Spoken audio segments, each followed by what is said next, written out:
They say a single gunshot can change everything. Mine didn't just change my life. It nearly ended it. When Sheriff Dawson's bullet screamed past my head on that dusty Montana street in 1876, I thought I'd finally paid the ultimate price for sins I never committed. But then a stranger's voice cut through the crowd, defending the woman they all called ruined. What happened next?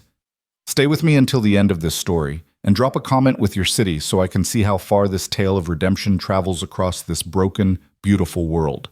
The stagecoach wheels had barely stopped turning when I knew I'd made a terrible mistake.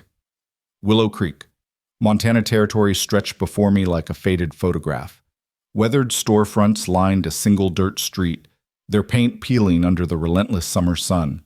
Mountains rose in the distance, purple and imposing, indifferent to the small human dramas unfolding in their shadow. The air tasted of dust and horses, and something else I couldn't quite name. Regret, maybe. Or the particular flavor of desperation that comes from having nowhere else to go. I stepped down from the coach, my traveling dress already grimy from 3 days of hard riding. The driver tossed my trunk down without ceremony, and I caught it before it could hit the ground. Everything I owned in the world was in that trunk. It wasn't much. "Good luck, miss," the driver said, though his tone suggested I'd need considerably more than luck. He'd heard the whispers in Denver, no doubt. Everyone had. The street was busy for mid-afternoon. Women in simple calico dresses moved between the mercantile and the post office. Men clustered outside the saloon even at this early hour. A few children chased a hoop down the boardwalk, their laughter sharp and clear in the thin mountain air. Normal life. The kind of life I'd once taken for granted. I straightened my shoulders and picked up my trunk. Aunt Margaret's dress shop was supposed to be 3 buildings down from the hotel. She'd left it to me in her will, a final kindness from a woman I'd only met twice in my life. "Come west," her letter had said. "Start fresh where nobody knows your name." Except somebody always knows your name. I'd made it perhaps 20 feet when I felt the eyes on me. The conversations didn't stop exactly, but they shifted, lowered. A woman with a basket of eggs turned to whisper to her companion, and both of them stared.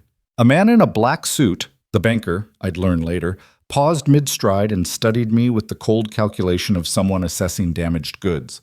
My trunk suddenly felt heavier. I kept walking. "That's her."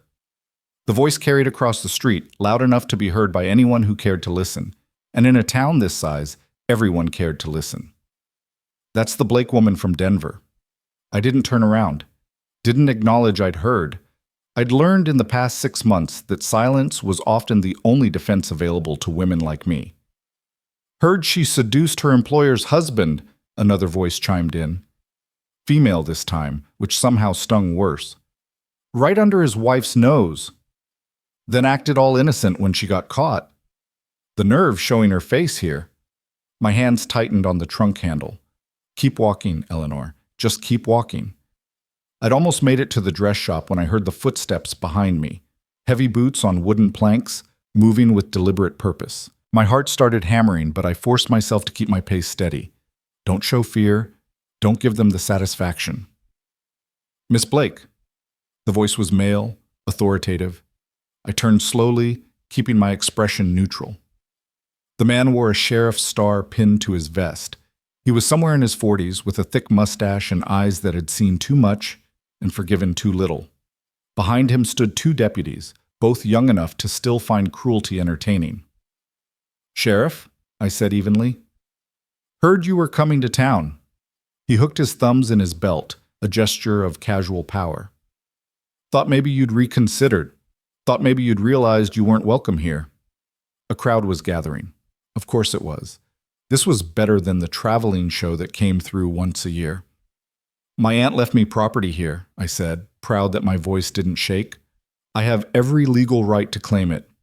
"Legal right." Sheriff Dawson, I recognized the name from the letters my aunt had sent, smiled without humor. "That's a fancy phrase for a woman of your reputation." "I don't know what you've heard, Sheriff, but I know exactly what I've heard." He took a step closer, and I caught the smell of whiskey on his breath. Day drinking. Wonderful. "I heard you're the kind of woman who destroys families, who breaks up good Christian homes, who spreads her legs for any man with—" "That's enough." The words came from somewhere in the crowd, firm and cold as mountain ice. The sheriff's face flushed red, but he didn't turn around immediately. Testing, I realized, seeing if the challenge would hold. I said, "That's enough, Dawson." The crowd parted like water around a stone, and a man stepped forward into the street. He was tall, taller than the sheriff by a good 3 inches, with broad shoulders that came from actual work rather than posturing. His face was weathered, lined around the eyes in a way that suggested he spent his days squinting into the sun. Dark hair touched with gray at the temples, rough stubble on his jaw. He wore working clothes, worn denim, scuffed boots, a shirt that had seen better days. But he carried himself like he owned the ground he walked on. "Stay out of this, Ward," the sheriff growled. "This isn't your concern." "I'm making it my concern." The man, Ward, came to stand beside me. Not touching, not presumptuous, but present. A statement. "You're harassing a woman on a public street, Dawson. Pretty sure that's not in your job description." "I'm protecting this town from undesirable elements." "Funny. I remember when you used to actually do your job instead of bullying newcomers." Ward's voice was conversational, almost lazy, but there was steel underneath. "How long's it been since you patrolled the North Road? 3 weeks? 4? Cattle thieves are having a field day. But sure, let's stand here and intimidate a woman half your size. Real heroic." The sheriff's hand drifted toward his gun. The movement was small, almost unconscious, but I saw it. Ward saw it too. The lazy quality vanished from his stance, replaced by something coiled and dangerous. "Don't," Ward said softly. "Don't make that kind of mistake." For a long moment, nobody moved. The street had gone completely silent. Even the children had stopped playing to watch. Then the sheriff laughed, sharp and bitter. "You defending her, Ward? You know what she is?" "I know what you are, Dawson. That's more relevant. She's ruined goods, broken, used up. Any man who'd touch her would have to be careful." Ward's voice could have cut glass. "Real careful with your next words." The sheriff's eyes narrowed. Then, deliberately, he turned his attention back to me. His hand was still near his gun, still hovering with implied threat. "You should leave Willow Creek, Miss Blake," he said. "Tonight, before something unfortunate happens." And then so fast I barely saw it, he drew his pistol and fired. The gunshot was impossibly loud, deafening. The world slowed down to individual frames.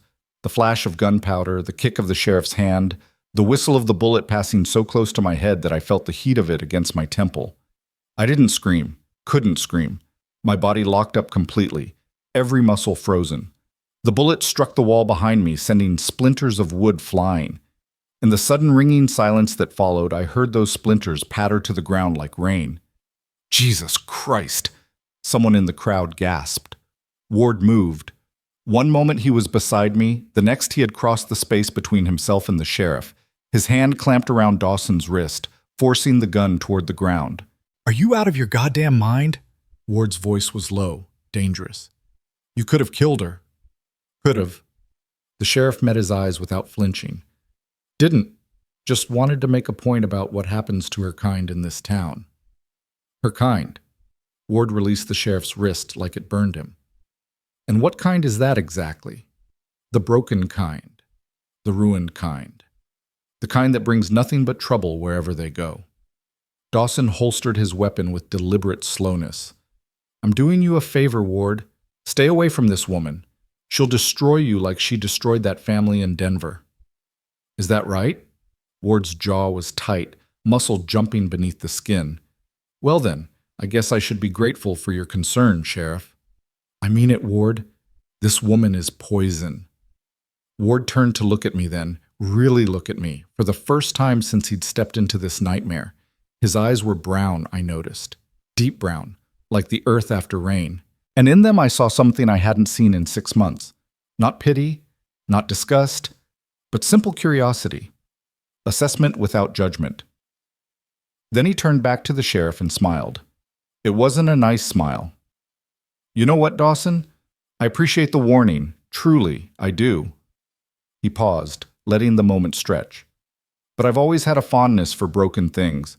In fact, He raised his voice, making sure every person on that street could hear him clearly.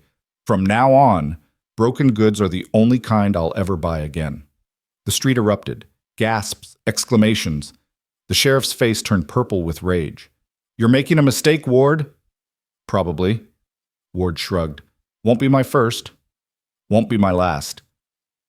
He finally looked at me again. Miss Blake, was it? I managed to nod, though my head still felt disconnected from my body. The bullet. He'd shot at me. Sheriff Dawson had actually shot at me in broad daylight on a public street. I'm Caleb Ward. I run the Broken Spur Ranch about 5 miles west of town. He tipped his hat, the gesture absurdly formal given what had just happened. Welcome to Willow Creek. I apologize for the rather dramatic reception. My voice came out hoarse. I cleared my throat and tried again. Thank you for intervening. Don't thank me yet. I might have just made things worse for you. He glanced at the crowd, then back at me. But that's a problem for tomorrow. Today, let's get you settled before our good sheriff here decides to fire off any more warning shots. He picked up my trunk like it weighed nothing and started toward the dress shop. After a moment of paralysis, I followed. Behind us, I heard Sheriff Dawson spit into the dust. You're going to regret this, Ward, he called out. Both of you. This town has standards. We don't tolerate... Yeah. Caleb didn't turn around. Standards, morals, Christian values. Heard it all before, Dawson.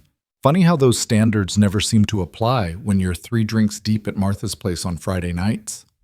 A few people in the crowd tried to hide their laughter.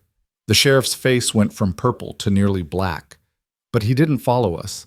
He just stood there in the middle of the street, hand still on his gun, watching as Caleb Ward carried my trunk to my aunt's shop and set it down by the door. This is you? He asked. I looked up at the faded sign, Margaret's Fine Dresses and Alterations. My aunt's handwriting, still visible despite the wear of weather and time. This is me, I confirmed. Caleb nodded. Good location, right in the center of everything. He paused. Which also means right where everyone can watch you. That's going to be a challenge. I'm aware. No, I don't think you are. He leaned against the post, studying me with those earth-brown eyes. Willow Creek is a small town, Miss Blake. Small towns have long memories and short tempers. What happened just now, that wasn't the end of something. That was the beginning. Then why did you help me? The question burst out before I could stop it. If I'm such poison, such a threat to your town's precious standards, why didn't you just let the sheriff run me off? Caleb was quiet for a moment, considering. Then he said, because I know a little something about being judged for things you didn't do. And because, he gestured toward the sheriff, still visible down the street, any man who'd fire a gun that close to an unarmed woman's head isn't interested in justice. He's interested in power. And I've got no patience for bullies, no matter what badge they wear. I felt something crack inside my chest, something hard and protective that had been holding me together for months. I didn't do what they said, I whispered, in Denver. I didn't seduce anyone. I didn't... Miss Blake, Caleb held up a hand, stopping me. You don't owe me your story. You don't owe anyone your story. You want to tell it, that's your choice. But you're here now, and this is your property. And you've got every right to be here regardless of what happened back in Denver. But you called me broken goods. No. His expression softened slightly. I said I had a fondness for broken things. There's a difference. I don't see how. Broken things can be fixed, or better yet, he pushed off from the post, preparing to leave. They can be appreciated exactly as they are. Sometimes the cracks are what make something valuable, something real. He tipped his hat again. I'll be around, Miss Blake. You need anything, Broken Spur Ranch. Anyone in town can give you directions. Wait, I called after him. Why did you really help me? The truth. Caleb turned back, and for the first time I saw something raw in his expression, something wounded. Because 6 years ago, when my wife died, this town decided I killed her. Decided I must have done something to cause the fever that took her. Some of them still believe it. He smiled, but there was no humor in it. So yeah, I know what it's like to be called broken, to be judged for tragedy instead of given sympathy. and I'll be damned if I stand by and watch it happen to someone else." He walked away before I could respond, his long stride carrying him back down the street. The crowd had mostly dispersed, though a few stragglers remained, whispering and watching. I turned to the shop door.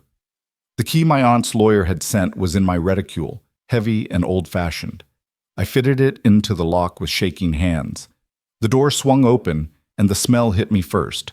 Dust and fabric and the faint sweet scent of the lavender sachets my aunt had apparently favored. The interior was dim, shutters closed against the afternoon sun. As my eyes adjusted, I made out the shapes of a cutting table, a dress form, shelves lined with bolts of fabric, and silence. Blessed, overwhelming silence. I stepped inside, closed the door behind me, and finally let myself shake. Let myself feel the full weight of what had just happened. The sheriff had shot at me, actually fired a gun at my head, and Caleb Ward, a complete stranger, had defended me. Broken goods are the only kind I'll ever buy again.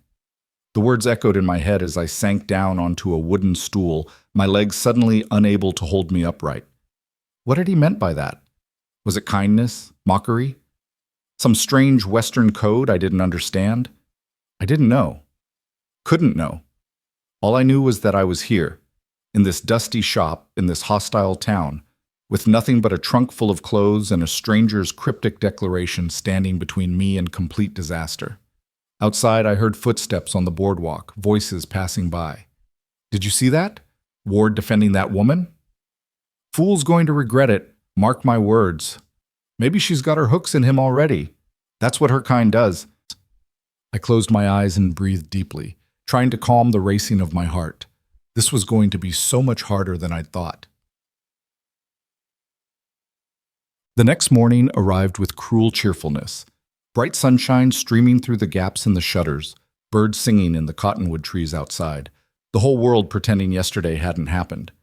I'd spent the night upstairs in my aunt's old quarters, lying awake on a narrow bed that smelled of mothballs, listening to the sounds of the town settling into sleep. Horses.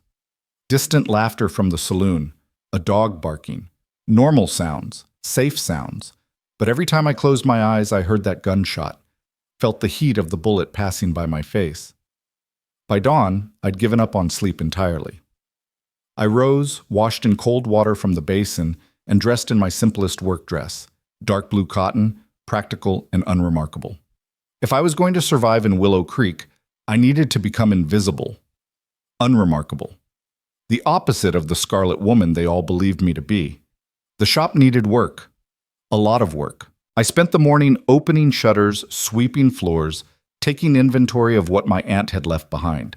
Bolts of fabric in varying states of age, some beautiful silks that must have come from San Francisco, others simple cotton more suited to ranch wives and working women. Threads in every color, buttons, lace, the tools of the trade. My aunt had been a skilled seamstress. I could see that. The sample dresses hanging on the wall were beautifully constructed, with careful attention to detail. But there weren't many of them, and dust covered everything. How long had the shop been closed? The lawyer's letter had been vague on details. I was elbow-deep in a trunk of trim and ribbons when the door opened. I straightened quickly, heart hammering, half expecting the sheriff. Instead, a young woman stood in the doorway. She was perhaps 16 or 17, with auburn hair pulled back in a practical bun and a scatter of freckles across her nose. She wore a simple calico dress and carried a basket covered with a checked cloth. We stared at each other for a long moment. "Miss Blake?" she asked finally. "Yes?" "I'm Molly Peterson." She held up the basket. "My ma sent this. Some bread and preserves," she said. The girl hesitated, then continued in a rush. "She said you probably didn't have time to shop yesterday, what with the excitement and all." Excitement. That was one way to describe nearly being shot. "That's very kind," I said carefully. "Please thank your mother for me." Molly set the basket on the cutting table, then didn't leave. She stood there, twisting her hands in her apron, clearly wanting to say something, but not quite daring. "Is there something else?" I asked gently. "Are you really from Denver?" Here it comes, I thought, the questions, the judgment. "I am." "And did you really—" Molly stopped herself, blushing furiously. "Sorry, Ma said I wasn't to pry. Said it wasn't Christian. Your mother sounds like a wise woman. She is. Molly's eyes drifted around the shop, taking in the fabrics, the dress forms, the sewing implements. Ma also said you might be looking for help. That Miss Margaret used to have a girl come in 3 days a week to help with simpler work, hems and such. I felt a flutter of hope. And you're interested? I'm good with a needle, Molly said quickly. Been sewing since I was little. Ma taught me. And I'm careful, and I'm quick, and She took a breath. And I don't care what they're all saying about you. Molly. I mean it, Miss Blake. Whatever happened in Denver, that's your business. You're here now, and you own this shop, and you deserve a fair chance. That's what Ma says, and I agree. I felt my throat tighten with unexpected emotion. 2 people. In a town that wanted me gone, 2 people had shown me kindness. This girl and her mother, whoever she was. I would be grateful for the help, I managed. I can't pay much, not right away. Not until I build up business again. But once I do, 3 days a week, Molly said firmly. Monday, Wednesday, Friday, 4 hours each day. And you can pay me whatever you think is fair once the shop's doing better. That's incredibly generous. That's just being decent, Molly corrected, which is more than most folks in this town manage on a regular day. She proved her worth immediately, diving into the organization with the enthusiasm of youth. Together we sorted fabrics, cleaned surfaces, arranged the front window display. By midday, the shop looked almost presentable. Almost. You're going to need new stock, Molly observed, surveying our work critically. Miss Margaret's fabrics are beautiful, but they're old. Ladies want what's fashionable now, not what was fashionable 5 years ago. I'll order from the catalogs, I said, as soon as I can afford to. You could also make the rounds? Visit the ranches, offer custom work. That's what Miss Margaret used to do before her rheumatism got bad. The ranch wives don't come to town much, especially in summer. Too hot, too much work at home, but they still need dresses, still want to feel pretty. It was good advice, smart advice, but the thought of riding out to ranches, of facing more hostile crowds, made my stomach clench. I'll think about it, I said. Molly gave me a look that suggested she knew exactly what I was thinking, but she didn't push. Instead, she said, Mr. Ward was here earlier before you came downstairs. My hand stilled on the bolt of blue cotton I'd been refolding. What? Caleb Ward, from the broken Spur. He knocked around dawn, but you didn't answer, so he left this. Molly produced an envelope from her apron pocket. Said I should give it to you when I saw you. I took the envelope with trembling fingers. My name was written on the front in strong, slanted handwriting. Miss Eleanor Blake. Aren't you going to open it? Molly asked, curiosity bright in her eyes. I slid my finger under the seal and pulled out a single sheet of paper. Miss Blake, I expect you'll be receiving visitors today. Some friendly, most not. Remember what I said. Stand your ground. You have every right to be here. The sheriff's been spreading stories. Ignore them. Men like Dawson feed on fear, and if you don't give him that satisfaction, he'll eventually move on to easier prey. If you need anything, send word to the Broken Spur. If you need nothing, burn this letter and forget I wrote it. C.W. What's it say? Molly couldn't contain herself any longer. I folded the letter carefully and tucked it into my pocket. Just advice about the town. Mr. Ward's a good man, Molly said firmly. Whatever else people say about him, he's fair. Treats his ranch hands decent, pays on time, doesn't cheat. That's rare out here. What do people say about him? I asked, then immediately regretted it. Sorry, that's gossip, and I shouldn't. No, you should, Molly interrupted. If you're going to live here, you should know how things stand. She lowered her voice, though we were alone in the shop. Mr. Ward's wife died 6 years back. Fever. Perfectly natural. But his wife, Mrs. Catherine Ward, she was the daughter of old Thomas Dawson. My blood ran cold. Dawson, as in the sheriff's sister. Yes, Molly nodded grimly. Sheriff Dawson never forgave Mr. Ward for Catherine's death, convinced himself that Mr. Ward must have done something to cause it, worked her too hard, didn't call the doctor soon enough, something, started all sorts of ugly rumors. Most folks don't believe them anymore, but the sheriffs never let it go. That's horrible. That's Willow Creek, Molly corrected. We're small enough that grudges last forever, and big enough that you can't quite escape them. She paused. So when Mr. Ward stood up for you yesterday, he wasn't just defending a stranger. He was standing up to his dead wife's brother. That takes courage. Or foolishness, I thought. Or maybe both. The door opened again, and we both jumped. But it was just old Mrs. Patterson from the boarding house down the street, squinting into the shop's dim interior. Is it true? She demanded without preamble. Are you really opening this place back up? Yes, ma'am, I said, falling automatically into the careful politeness I'd learned in Denver, the politeness that had done me no good whatsoever when accusations started flying.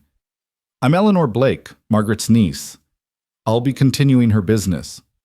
Mrs. Patterson shuffled closer, her eyes sharp despite her age. She looked me up and down with the thoroughness of a livestock inspector. Heard you were trouble, she said finally. I've heard the same, I replied evenly.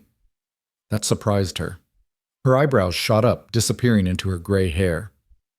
Heard Caleb Ward defended you. He did. I heard the sheriff took a shot at you. He did. Mrs. Patterson made a humming noise deep in her throat. Then abruptly she said, I need a new dress. Something respectable for church, but not too plain. I'm 73 years old and I'll be damned if I spend my final years looking like a scarecrow. Can you manage that, or are you too busy being scandalous? I blinked. Then slowly, I smiled. I think I can manage that, Mrs. Patterson. Good. I'll come by tomorrow for measurements, and she pointed a gnarled finger at me. If you do good work, I'll tell the other ladies. We take care of our own in this town, Miss Blake. Question is, are you one of us, or are you just passing through? I'm here to stay, I said firmly. Then I suppose we'll see, won't we? She shuffled out, leaving Molly and me staring at each other. That was Mrs. Patterson, Molly said unnecessarily. She's the biggest gossip in Willow Creek. If she approves of you, or even if she just doesn't actively disapprove, half the town will follow her lead. And the other half? Will follow the sheriff, Molly said grimly. This town's split right down the middle on most things. You're going to become one more thing people take sides over. She was right. By the end of the week, the battle lines were clear. Mrs. Patterson came for her fitting and brought two friends, Mrs. Chen from the laundry and young widow named Alice Thornton. They commissioned dresses, paid deposits, and asked polite questions about fabric choices. Word spread. Other women came. Not many, but enough. Enough to give me hope. But for every woman who walked through my door, two more crossed the street to avoid passing the shop. The banker's wife, Mrs. Whitman, gave me a look of such pure disdain when we passed on the boardwalk that I felt it like a physical blow. The preacher's wife organized a prayer circle specifically to pray for my redemption. And Sheriff Dawson made a point of walking past the shop several times a day, his hand always on his gun, his message clear, I'm watching you. Through it all, Caleb Ward stayed away. I told myself I was glad. Told myself that his absence was wise, that he'd done enough already, that I didn't need a white knight riding to my rescue every time someone looked at me sideways. But I'd be lying if I said I didn't look for him. Didn't scan the street every time I heard horses. Didn't wonder what had happened to the man who'd declared broken goods were the only kind he'd buy. 2 weeks after my arrival, the answer came. I was closing up shop for the day, pulling the shutters closed against the coming night, when I heard boots on the boardwalk behind me. I turned, half expecting trouble. Instead, I found Caleb Ward, hat in hand, looking uncharacteristically uncertain. Miss Blake, he said. I hope I'm not disturbing you. Not at all. My heart was doing something complicated in my chest. I was just finishing up. I know it's late, and I know I've been scarce since that first day, but he cleared his throat. I was wondering if I might commission some work from you. Of all the things I'd expected him to say, that wasn't it. Of course, I managed. What did you have in mind? A dress for my housekeeper, Mrs. Chen. Her birthday's coming up, and she's been using the same 3 dresses for the past 5 years. Figured it was time someone did something nice for her. Mrs. Chen, the woman who'd come in with Mrs. Patterson, who'd been kind and professional and hadn't asked a single question about Denver. I'd be honored, I said. Do you know her measurements? Caleb looked sheepish. Not specifically, but she's about, he gestured vaguely, this tall, maybe, and sort of medium-sized? Despite everything, I laughed. That's not exactly precise, Mr. Ward. I figured. That's why I was hoping you could come out to the ranch and measure her yourself. Make a proper job of it. He paused. I'd pay your travel time, of course, and I'd make sure you were back to town before dark. It was a reasonable request. A professional request. Exactly the kind of house call Molly had suggested I should be making. So why did it feel like something more? When were you thinking? I asked carefully. Day after tomorrow? Saturday? Mrs. Chen has the afternoon off, so she'd be available. Saturday would be fine. Good. Caleb settled his hat back on his head. I'll come by around 1 o'clock then, with the wagon. He started to leave, then turned back. Miss Blake? Eleanor? It was the first time he'd used my given name. For what it's worth, I think you're doing fine. Building a life here, standing your ground. It's not easy, and most people wouldn't have the courage. I don't feel very courageous, I admitted. That's usually when we're most brave, he said quietly. When we're terrified, but we do the thing anyway.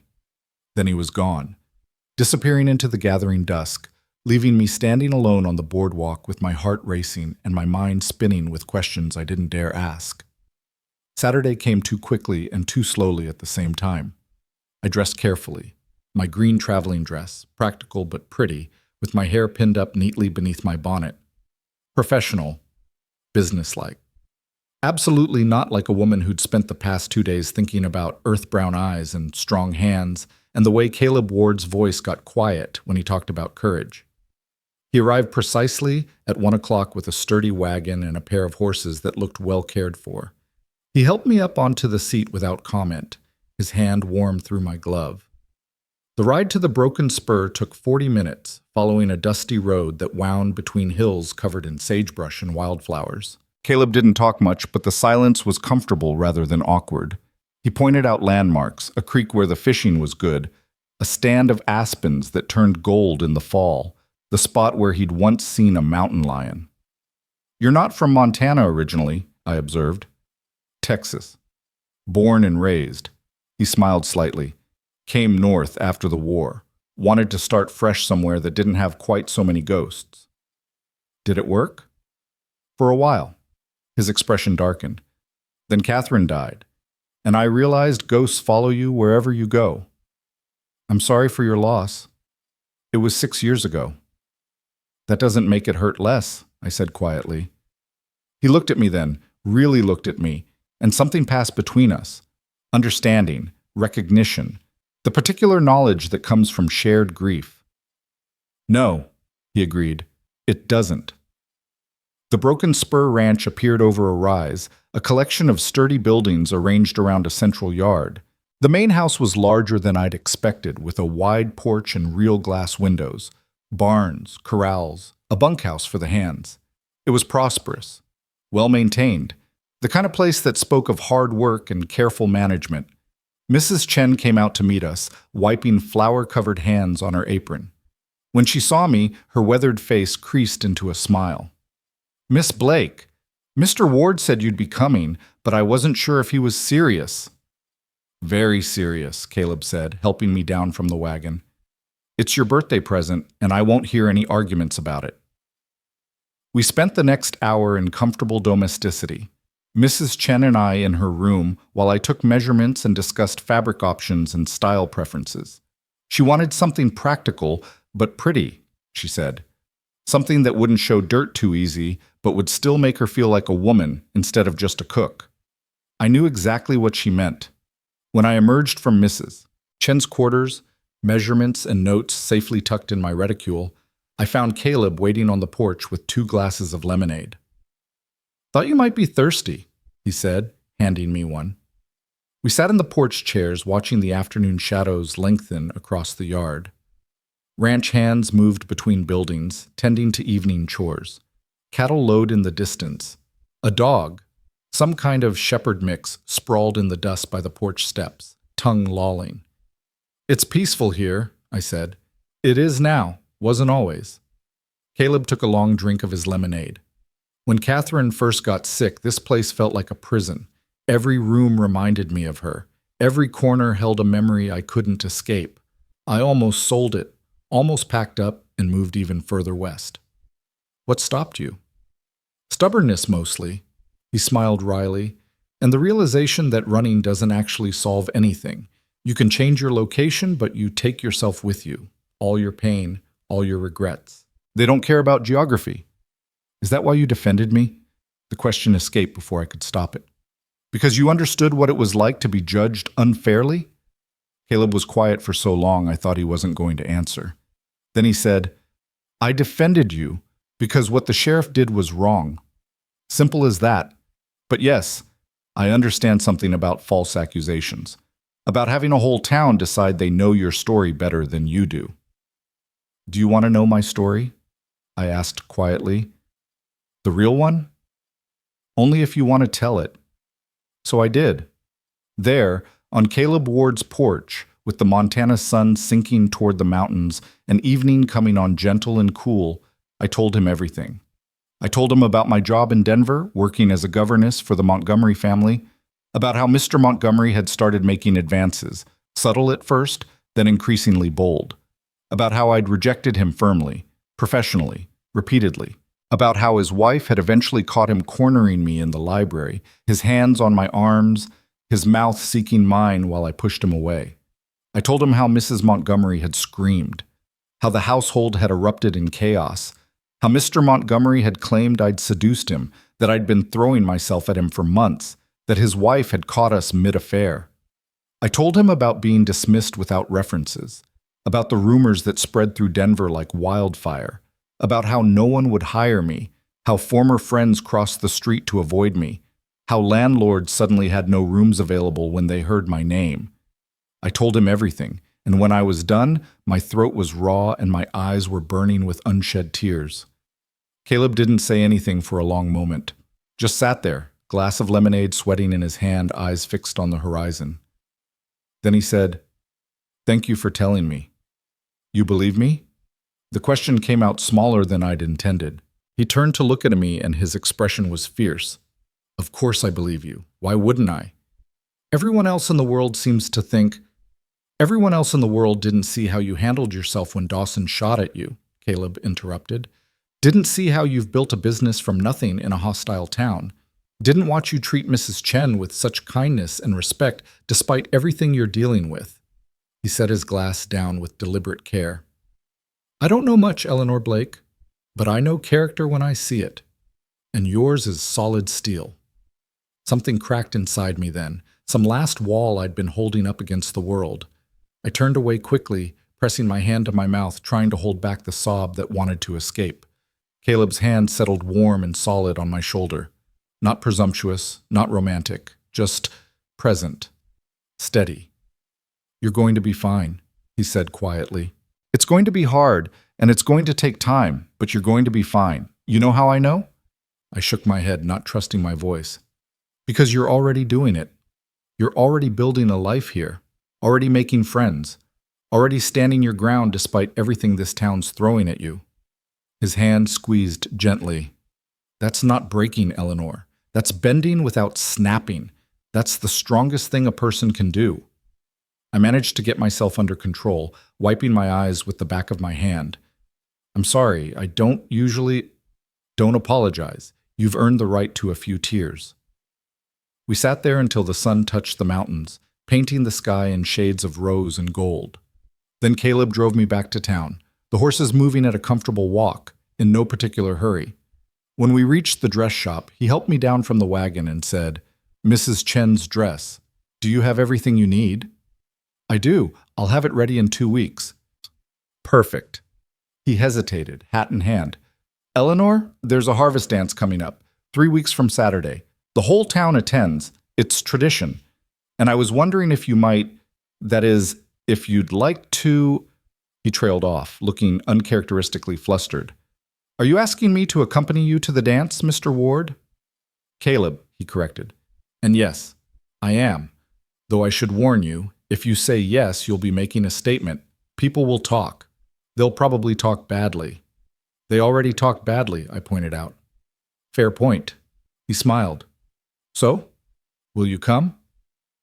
I thought about Sheriff Dawson, about the whispers and the cross streets and the looks of disdain, about how attending a public dance on Caleb Ward's arm would be seen as confirmation of everything they already believed about me. I thought about Mrs. Patterson and Mrs. Chen and Molly, about the small kindnesses that had kept me afloat these past weeks. I thought about Caleb standing up to the sheriff, risking his own reputation to defend a stranger, about broken goods and bending without snapping. Yes, I said, I'd like that very much. His smile was like the sun breaking through storm clouds. Then it's a date. I'll pick you up at 7.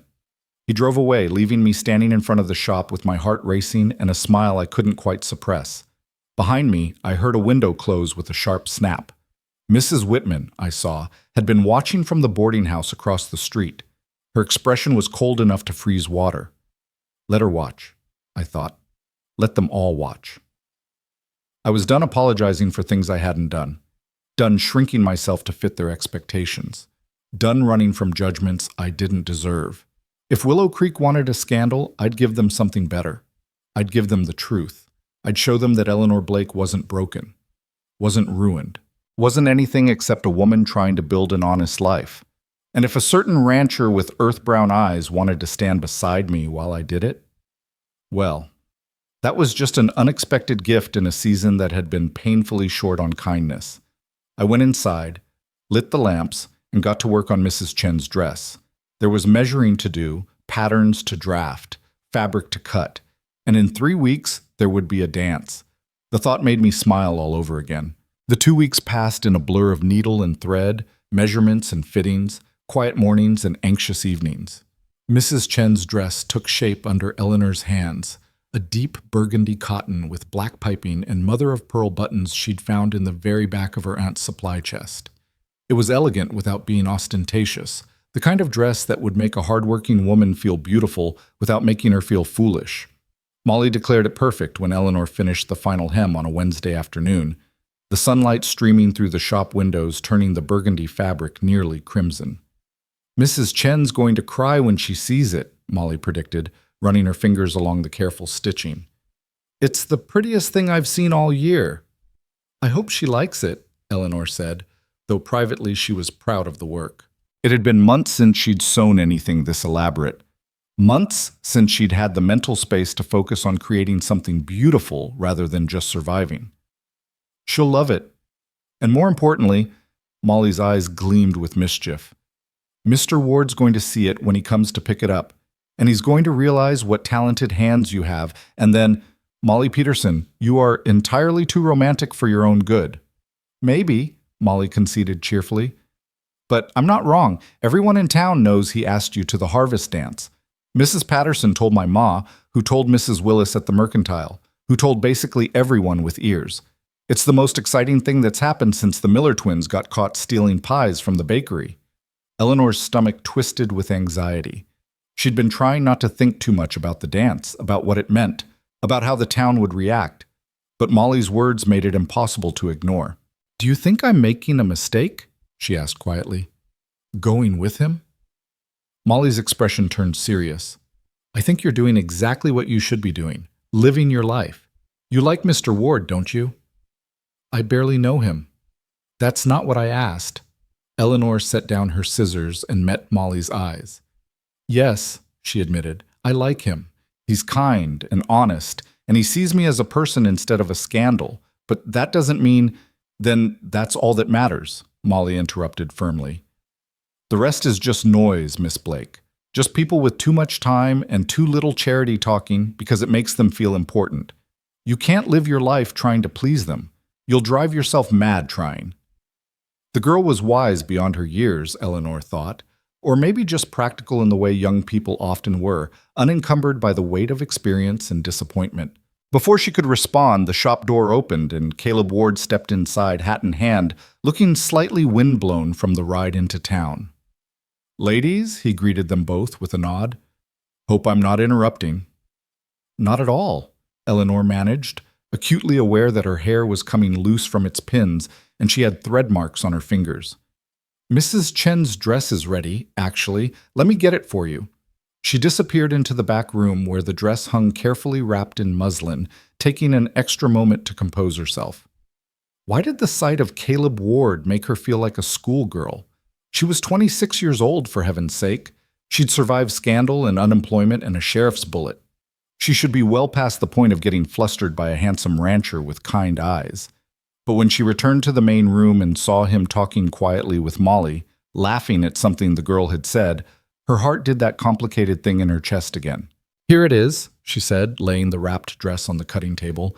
She carefully folded back the muslin. "I hope it's what you had in mind." Caleb's expression softened as he took in the burgundy dress with its careful details. "It's perfect. Better than perfect. Mrs. Chen's going to—" He paused, and Eleanor could swear his eyes looked slightly damp. "She's going to be so happy. Thank you, Eleanor." "It was my pleasure." She meant it. Creating something beautiful for someone who deserved beauty, that felt like the best kind of work. Caleb paid her more than they'd agreed upon, she noticed, but when she tried to protest, he just shook his head and carefully bundled the dress to take back to the ranch. But he didn't leave immediately. Instead, he turned to face her fully, suddenly looking uncertain again. "About the dance," he began. Eleanor's heart sank. "He's changed his mind," she thought. "He's realized what a liability I am, how much trouble I'll cause him. I wanted to make sure you still wanted to go," Caleb continued. "I know people have been talking, know that showing up together is going to cause a stir. If you've reconsidered, if you'd rather not deal with the attention." "I haven't reconsidered," Eleanor said quickly. Too quickly, perhaps, but she didn't care. "Unless you have?" "No." The word was firm, immediate. "I just wanted to make sure you knew what you were getting into." "I think I have a pretty good idea," Eleanor said dryly. "Small town, big gossip, hostile sheriff. Did I miss anything?" That surprised a laugh out of him. "When you put it that way, it sounds almost exciting." "It certainly won't be boring." "No," he agreed, his eyes warm. "It certainly won't be." After he left, Molly turned to Eleanor with a knowing smile. "You like him a lot, don't you?" "Hush, Eleanor said, but she couldn't quite hide her own smile. "Don't you have hems to work on?" "I do, but watching you and Mr. Ward dance around each other is much more interesting than hemming Mrs. Patterson's underskirts." "Molly!" The girl laughed and went back to her sewing, leaving Eleanor alone with her thoughts and the lingering warmth of Caleb's visit. The remaining days until the dance crawled by with agonizing slowness. Eleanor threw herself into work, taking on every commission she could manage. Mrs. Patterson's church dress, 2 everyday dresses for Alice Thornton, a christening gown for the blacksmith's new baby. Each piece of work was a small victory, a tiny indication that maybe, just maybe, she was building something sustainable here. But not everyone was convinced. One afternoon, as Eleanor was walking back from the mercantile with thread and buttons, she nearly collided with Mrs. Whitman coming out of the post office. "Oh," Mrs. Whitman said, her voice dripping with false sweetness. "Miss Blake, I heard you'll be attending the harvest dance." That's right," Eleanor replied evenly, refusing to be baited. "With Mr. Ward." It wasn't a question. "Yes." Mrs. Whitman's lips pursed into a thin line. "How interesting. I wouldn't have thought a man of Mr. Ward's standing would want to be seen with someone of your background." Eleanor felt her temper flare but kept her voice calm. "I'm not sure what you mean, Mrs. Whitman." "Oh, I think you know exactly what I mean, dear." The endearment was poisonous. "A woman with your reputation parading herself at a respectable community event? It's rather bold, don't you think?" "I think," Eleanor said carefully, "that I've been invited to a public dance by a respectable member of this community, and I've accepted. I don't see how that's anyone's business but ours." "Everything is everyone's business in Willow Creek, Miss Blake. The sooner you learn that, the better." Mrs. Whitman adjusted her gloves with precise, angry movements. "Mark my words, this will end badly. For you and for poor Mr. Ward. Men are so easily fooled by a pretty face and a sad story." She swept past before Eleanor could respond, leaving her standing on the boardwalk with her heart pounding and her hands shaking with suppressed rage. Don't mind her, a voice said from behind. Eleanor turned to find Alice Thornton, the young widow, watching with sympathetic eyes. Amelia Whitman's been the self-appointed guardian of this town's morals since her husband became president of the bank. She thinks it gives her the right to judge everyone else. Does she know about you? Eleanor asked quietly. About your commissions? Alice smiled slightly. She knows. She doesn't approve. But my late husband's family has money, which means I have money, which means she can't quite afford to cut me completely. It's all very political and exhausting. She stepped closer, lowering her voice. But you, Miss Blake, you don't have that protection. You should be careful. I'm tired of being careful, Eleanor admitted. Careful got me nowhere in Denver. Maybe it's time to try something different. Brave, Alice observed, or foolish. Sometimes it's hard to tell the difference. Caleb said something similar, that bravery is just being terrified but doing the thing anyway. He's a good man, Alice said softly. One of the best. If you hurt him, this town will never forgive you. The words were gentle, but the warning was clear. Eleanor met Alice's eyes and nodded. I have no intention of hurting him. Good. Alice's expression softened. Then I hope you both have a wonderful time at the dance, and I hope you wear something spectacular just to give Amelia Whitman fits. She walked away, leaving Eleanor with a small smile and a sudden determination. Something spectacular. Yes, that's exactly what she'd do. That evening, after Molly had gone home and the shop was quiet, Eleanor pulled out her finest fabric, a deep emerald green silk that her aunt had apparently been saving for something special. It was beautiful, luxurious, probably worth more than everything else in the shop combined. Eleanor had been planning to sell it, to use the money for supplies and rent. But looking at it now, feeling the weight and texture of it, she made a different choice. She would make herself a dress. A real dress, the kind she used to wear in Denver before everything fell apart. The kind that made a woman feel powerful and beautiful and worthy of respect. If she was going to make a statement at the harvest dance, she'd make it properly. The work consumed her. Every spare moment was spent cutting, pinning, stitching. The dress took shape slowly, a fitted bodice with a square neckline, sleeves that fell gracefully to the elbow, a skirt that moved like water. She added black velvet trim at the waist and cuffs, found jet buttons that caught the light like tiny stars. It was the most beautiful thing she'd ever made. Molly discovered the dress 3 days before the dance and literally gasped. Miss Blake, oh my goodness, you're going to be the most beautiful woman there. That's not the goal, Eleanor said, though secretly she was pleased by Molly's reaction. The goal is just to look respectable. You're going to look like a queen, Molly corrected. Mrs. Whitman's going to choke on her punch. Molly! What?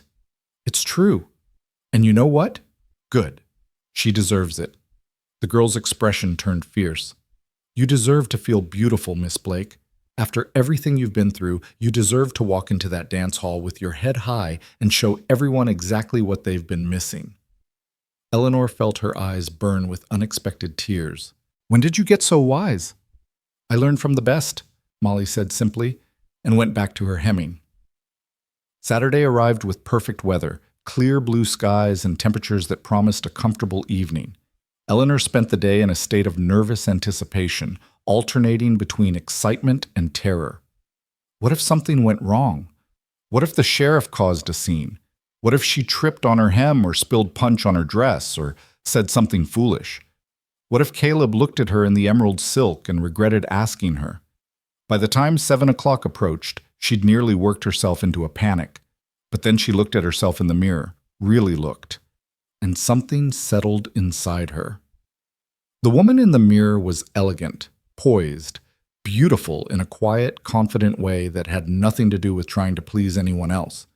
Her dark hair was swept up in a simple but elegant style, with a few curls framing her face. The emerald silk made her eyes look greener, her skin luminous. She looked like a woman who belonged at a harvest dance, who had every right to be there. She looked like herself again. The Eleanor she'd been before Denver tried to break her. The knock came at precisely 7 o'clock. Eleanor took a deep breath, picked up her shawl, and descended the stairs from her living quarters to the shop. Caleb stood waiting by the door, and the look on his face when he saw her made every hour of sewing worth it. Eleanor, he breathed. "You look—" "I don't have words." "Is that good or bad?" she asked, aiming for levity to cover her nervousness. "That's very, very good." He offered his arm. "The wagon's outside. I promise I tried to make it as comfortable as possible, but it's still a wagon." "I don't mind wagons," Eleanor assured him, taking his arm. The muscle was solid beneath her fingers, steady and strong. He'd made an effort too, she noticed. Clean shirt, pressed trousers, his hair neatly combed, and his jaw freshly shaved. He smelled of soap and leather and something else, pine, maybe, or sage. It was pleasant, masculine, comforting.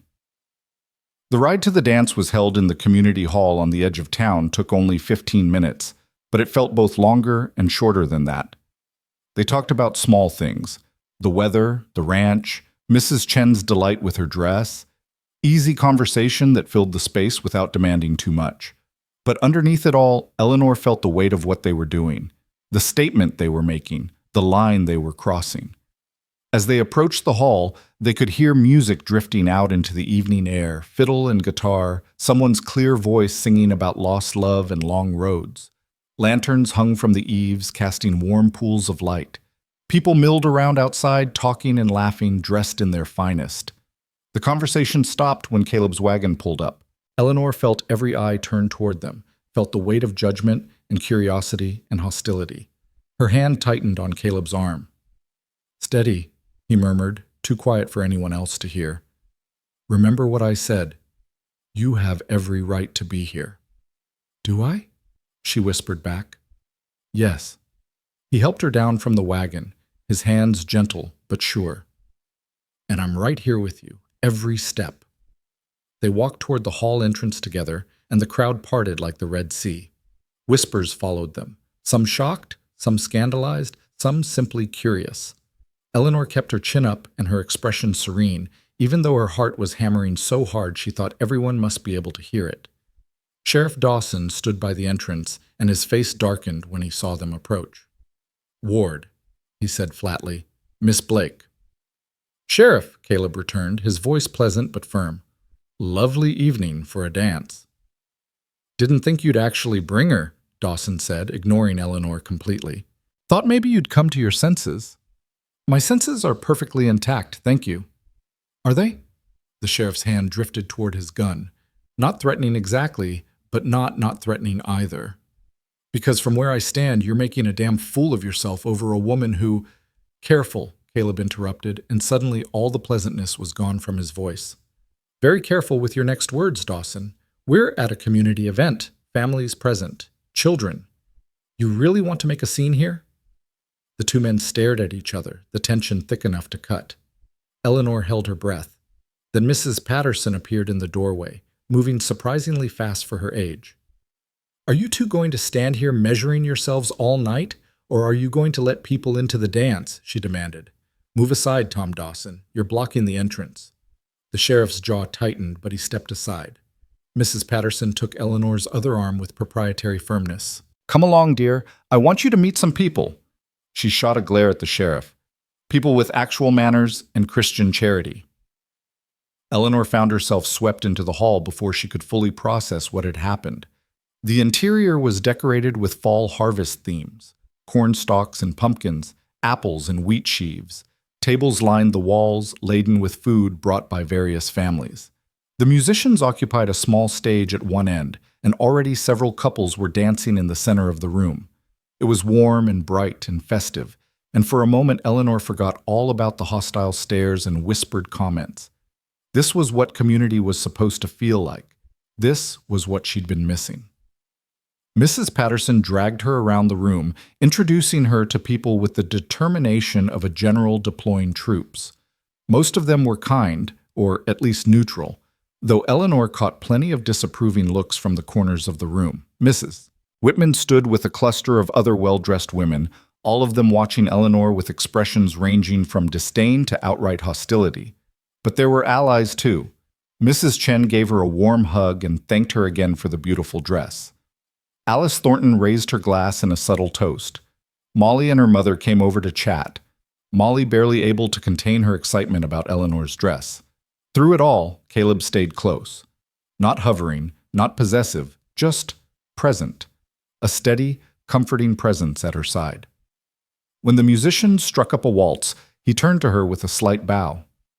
"Miss Blake, would you do me the honor?" Eleanor's mouth went dry. Dancing with him, here, in front of everyone, that would be the real statement, the real point of no return. She took his offered hand. "I'd be delighted, Mr. Ward." The room fell silent as they walked onto the dance floor. Not completely silent, the music continued, other couples were still moving, but quiet enough that Eleanor heard someone mutter, "Shameless," and someone else respond, "Poor Mr. Ward being taken in by that woman." Then Caleb's hand settled at her waist, warm and sure, and his other hand clasped hers, and they began to move. He was a good dancer, better than she'd expected. He led with confidence, but not arrogance, making it easy for her to follow even though her knees felt weak and her heart was racing. "Breathe," he reminded her softly. "You're doing fine." "Everyone's staring." "Let them stare." He spun her gently, and she caught a glimpse of the watching faces, some shocked, some angry, some simply fascinated by the drama of it all. "Eleanor, look at me." She did, met those earth-brown eyes and saw nothing but warmth and certainty. "This town doesn't get to decide who you are," Caleb said quietly, his voice meant only for her. "They don't get to define you by rumors or judge you by gossip. You're here because you have every right to be here, because you're a member of this community whether they like it or not, and because—" He hesitated, then continued, "because I wanted to dance with you. Is that allowed?" Despite everything, Eleanor felt herself smile. "I suppose it is." "Good." He smiled back.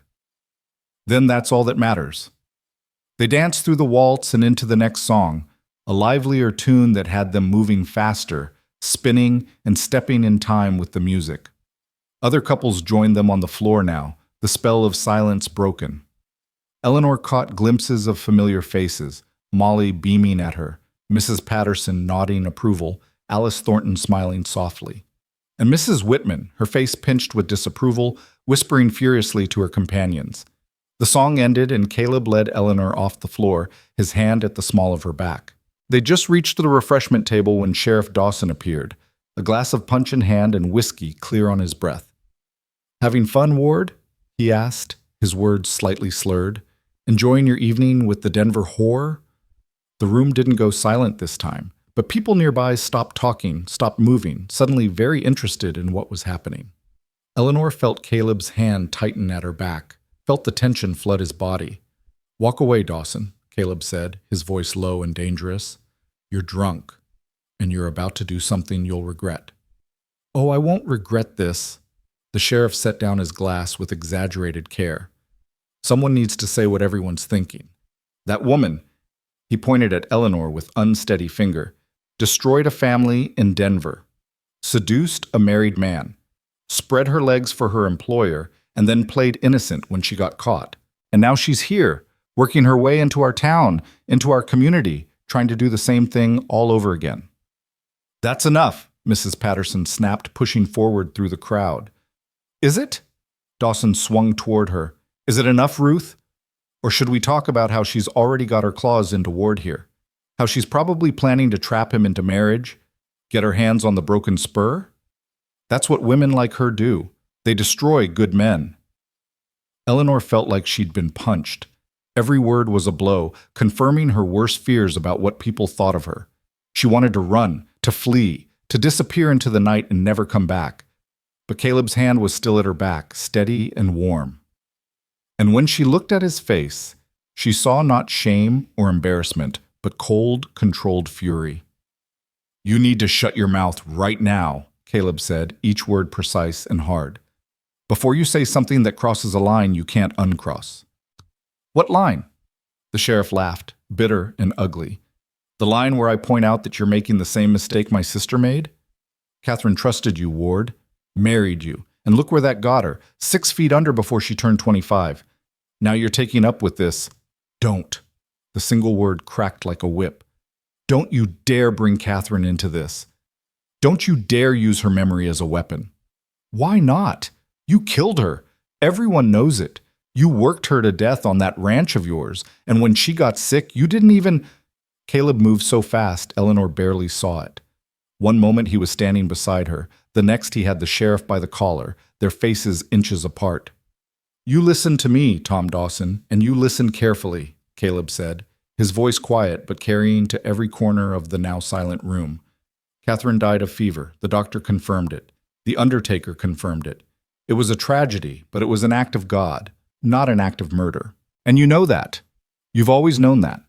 But you couldn't accept that sometimes bad things just happen, so you needed someone to blame. You needed me to be the villain in your story." "You are the villain," Dawson spat. "You killed my sister and now I'm what? Living my life, finding happiness again? Is that what bothers you, Tom? That 6 years later I'm not still drowning in grief? That I'm not destroying myself with guilt over something I didn't do?" Eleanor watched, heart in her throat, as the two men stared at each other. The entire hall had gone silent, everyone watching this confrontation years in the making. Then Caleb released the sheriff and took a step back. "I loved Catherine," he said, and his voice cracked slightly. "I loved her with everything I had, and when she died, I wanted to die too. I spent a year trying to drink myself to death, another year working myself to exhaustion, anything to make the pain stop. But it didn't stop, it just dulled. Eventually. And I had a choice. I could let grief destroy me, or I could try to live again. I chose to live." He turned to look at Eleanor, and his expression softened. "And if that means opening my heart to someone new, if that means finding joy again despite everything I've lost, then that's what I'm going to do. You don't get a vote in that, Tom. Catherine's been gone for 6 years. I'm sorry that you can't move past that, but I won't let your grief dictate my life anymore." The sheriff's face had gone from red to white. "I'm done," Caleb interrupted. "Done with your accusations, done with your harassment, done pretending that your pain gives you the right to hurt other people." He took Eleanor's hand. "And if you come after Eleanor again, if you threaten her, if you spread more lies about her, if you so much as look at her wrong, then we're going to have a very different kind of conversation. Are we clear?" Sheriff Dawson swayed slightly, his eyes bloodshot and filled with a decade's worth of rage and grief. For a moment, Eleanor thought he might actually throw a punch. Then someone coughed in the crowd, and he seemed to remember where he was. His hand fell away from his gun, and his shoulders slumped. "This isn't over, Ward," he muttered. "Yeah, it is." Caleb's voice was final. "It really is." The sheriff stumbled toward the door, knocking into a table on his way out.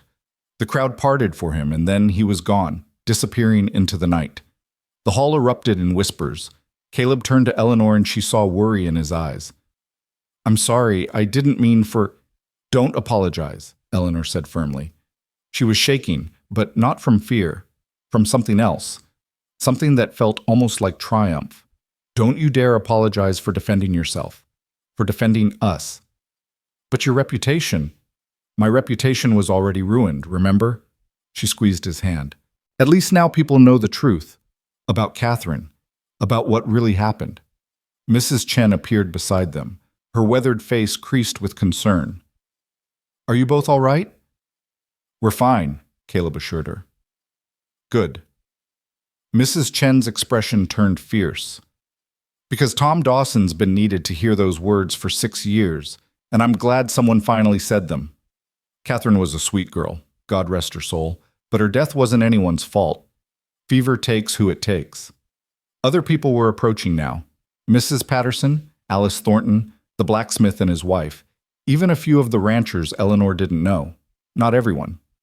Mrs. Whitman and her circle remained conspicuously absent, huddled by the far wall with expressions of scandalized disapproval. But enough people, enough kindness to balance the hostility. "That took courage," the blacksmith said to Caleb, clapping him on the shoulder. "About time someone stood up to Dawson's bullying." "Agreed," said another rancher. "Man's been trading on his sister's death for too long. Grief's one thing, but that was just cruelty." Eleanor felt tears prick her eyes. Not from sadness, but from relief. From the overwhelming realization that maybe, just maybe, they had allies here. Maybe the battle wasn't already lost. The musicians, sensing that the drama had passed, struck up another song, something bright and cheerful, deliberately breaking the tension. A few couples drifted back onto the dance floor. Conversations resumed, carefully avoiding what had just happened while everyone processed it privately. Caleb looked down at Eleanor, and a slow smile spread across his face. Well, that went about as well as could be expected. You call that well? We're both still standing. The sheriff left instead of shooting anyone. I'd call that a success. He offered his hand again. Dance with me? Properly this time, without quite so much drama? Eleanor took his hand and let him lead her back onto the floor. This time, when they began to move, she didn't feel the weight of everyone's stares, didn't feel the suffocating pressure of judgment. She just felt the warmth of Caleb's hand at her waist, the strength of his arms, the steady rhythm of his heartbeat when she rested her head briefly against his shoulder. Thank you, she whispered. For what? For believing me. For standing up for me. For, she struggled to find words, for seeing me. His hand tightened at her waist. Eleanor Blake, you are the easiest person in the world to see. Anyone who doesn't isn't looking properly.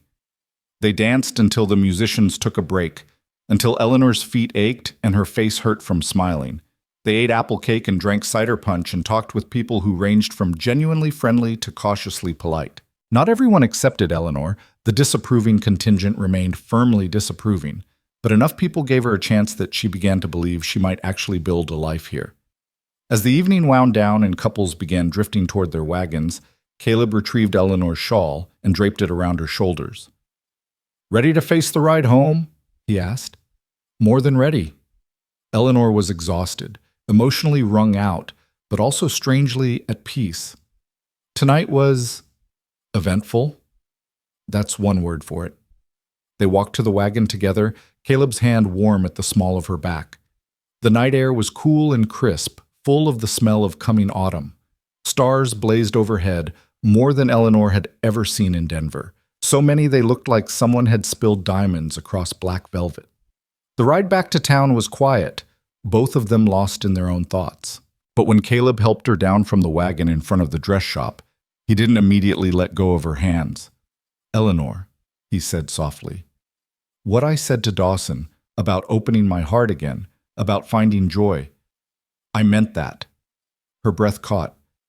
Caleb, I'm not asking for anything, he continued quickly. I know it's too soon. Know you've got your own healing to do, your own life to build. But I wanted you to know that I don't regret tonight. Not any of it. Not bringing you to the dance, not defending you, not... He paused. Not caring about you. Eleanor's heart was doing that complicated thing again, expanding and contracting and filling with something that felt dangerously close to hope. I care about you too, she admitted. More than I probably should, given that I've only known you a few weeks. Sometimes a few weeks is enough. His thumb brushed across her knuckles, gentle and questioning. Sometimes you just know. They stood there in the moonlight, hands clasped, the night settling around them like a blessing. Then Caleb released her hands and stepped back. Good night, Eleanor. Sleep well. Good night, Caleb. She watched him drive away, the wagon disappearing into the darkness. Then she climbed the stairs to her rooms, changed out of the emerald silk with careful reverence, and lay in bed staring at the ceiling. Tomorrow the gossip would start fresh. Tomorrow there would be new challenges, new hostilities to navigate. Tomorrow Mrs. Whitman would probably organize another prayer circle, and the sheriff would probably find new ways to make her life difficult. But tonight she'd danced with a good man in a beautiful dress. Tonight she'd stood her ground and survived. Tonight she'd seen Caleb Ward face down his own demons to defend her honor. Tonight had been almost perfect, and that was enough to carry her into tomorrow. The morning after the dance arrived with unexpected consequences. Eleanor woke to the sound of voices outside her window, not just one or two, but several, all talking at once. She dressed quickly and came downstairs to find a small crowd gathered outside the dress shop. For a moment, her heart seized with fear. Had the sheriff organized something? Were they here to run her out of town? Then she recognized Mrs. Patterson at the front of the group, and the older woman caught sight of her through the window and waved. Eleanor unlocked the door with trembling hands. Good morning, Miss Blake, Mrs. Patterson said cheerfully. Hope we didn't wake you, but word travels fast in Willow Creek, and half these ladies want to commission work from you before the other half gets here. Eleanor stared at the assembled women. Some she recognized from the dance, Mrs. Chen, Alice Thornton, Molly's mother. Others were strangers, ranch wives who rarely came to town. All of them looked at her with expressions ranging from friendly curiosity to cautious respect. I don't understand, Eleanor managed. You made quite an impression last night, Alice Thornton explained, stepping forward. That dress you wore? Every woman in the hall was talking about it. The craftsmanship, the style, the way it moved. And when Mrs. Chen showed us her birthday dress from Mr. Ward, well, she smiled. Let's just say we'd all like to look that elegant. But I thought, after what happened with the sheriff made a fool of himself, Mrs. Patterson interrupted firmly. Got drunk, insulted a lady, and aired 6 years of dirty laundry in front of the whole town. Most folks are feeling pretty disgusted with Tom Dawson this morning, truth be told. And impressed with Mr. Ward, added another woman, one Eleanor didn't recognize. Takes courage to stand up to a man with a badge and a grudge. My husband said he's never seen anyone handle Dawson that well. Eleanor felt dizzy with the sudden reversal. Yesterday she'd been the town pariah. Today she had customers lined up outside her door. I'd be honored to take your commissions, she said, stepping back to let them enter. Please, come in. Let me get my notebook. The next 2 hours passed in a blur of measurements and fabric discussions and style consultations. By the time the last woman left, Eleanor had more work than she could possibly complete in a month. Molly arrived for her regular shift and literally gasped when she saw the stack of orders. Miss Blake, this is amazing! This is terrifying, Eleanor corrected, but she was smiling. How am I going to finish all of this? We'll manage, Molly said with the confidence of youth. I'll take on more hours, and maybe we can find another girl to help with the simpler work, hems and basic alterations. It was a good plan, a sensible plan. Eleanor threw herself into the work with renewed energy, grateful to have something productive to focus on besides her complicated feelings about Caleb Ward. 3 days passed before she saw him again. She was cutting fabric at the main table, Molly working on hems in the corner, when the door opened and Caleb stepped inside. He looked tired, she noticed, lines of strain around his eyes that hadn't been there at the dance. Caleb, she greeted him, setting down her scissors. Is everything all right? Fine. Well, mostly fine. He removed his hat, turning it in his hands, a nervous gesture she'd never seen from him before. I came to check on you, see how you're holding up after the other night. I'm well. Better than well, actually. She gestured at the organized chaos of the shop. Apparently, creating a scandal is good for business. That drew a small smile from him. I heard you've been swamped with orders, Mrs. Chen said half the ranch wives in the territory are talking about the dressmaker in Willow Creek. It's overwhelming but wonderful. Eleanor paused, really looking at him. But you didn't come here to talk about my business success. What's wrong? Caleb glanced at Molly, who was doing a terrible job of pretending not to listen. Could we speak privately? Eleanor's stomach clenched, but she nodded. Molly, would you mind watching the front for a few minutes? Of course, Miss Blake. Molly was practically vibrating with curiosity, but she kept her expression professional. Eleanor led Caleb to the back room where she kept supplies and did her cutting work. The space was small, made smaller by Caleb's presence.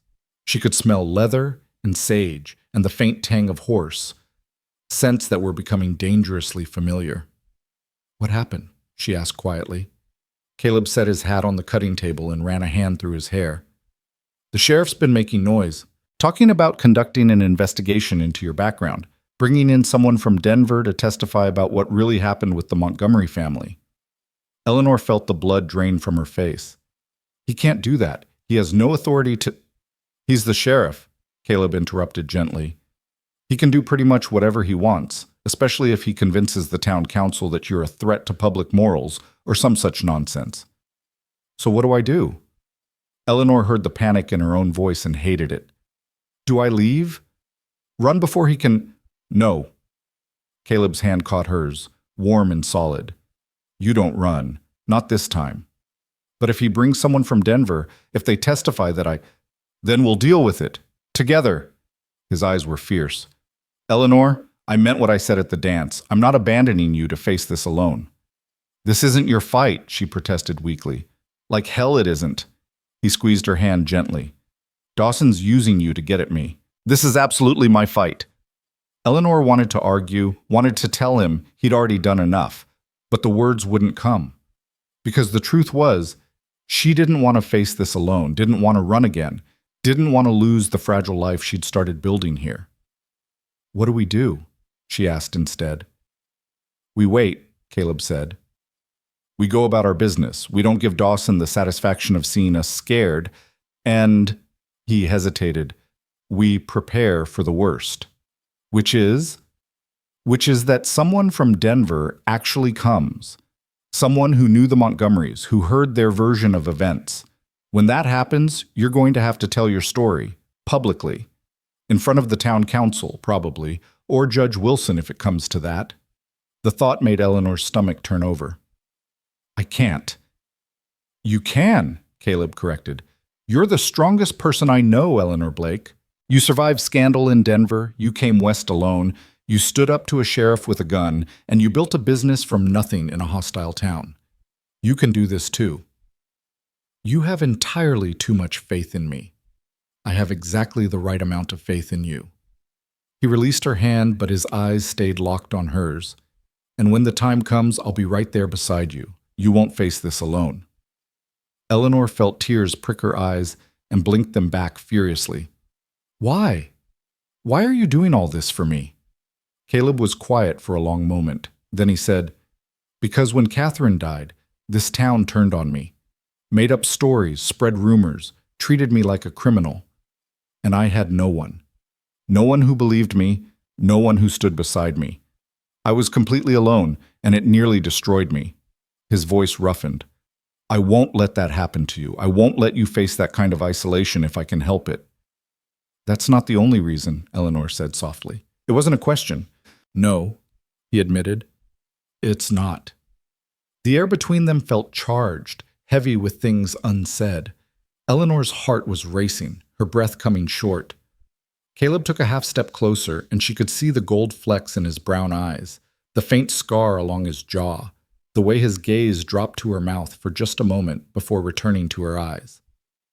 Eleanor, he began, his voice rough. The door to the front room banged open, and Molly's voice called out, Miss Blake, Mrs. Whitman is here to see you. Eleanor and Caleb sprang apart like guilty teenagers. Eleanor pressed a hand to her racing heart and tried to compose herself. Mrs. Whitman? She called back, confused. The banker's wife had been one of her most vocal critics. Yes, ma'am, and she seems pretty insistent.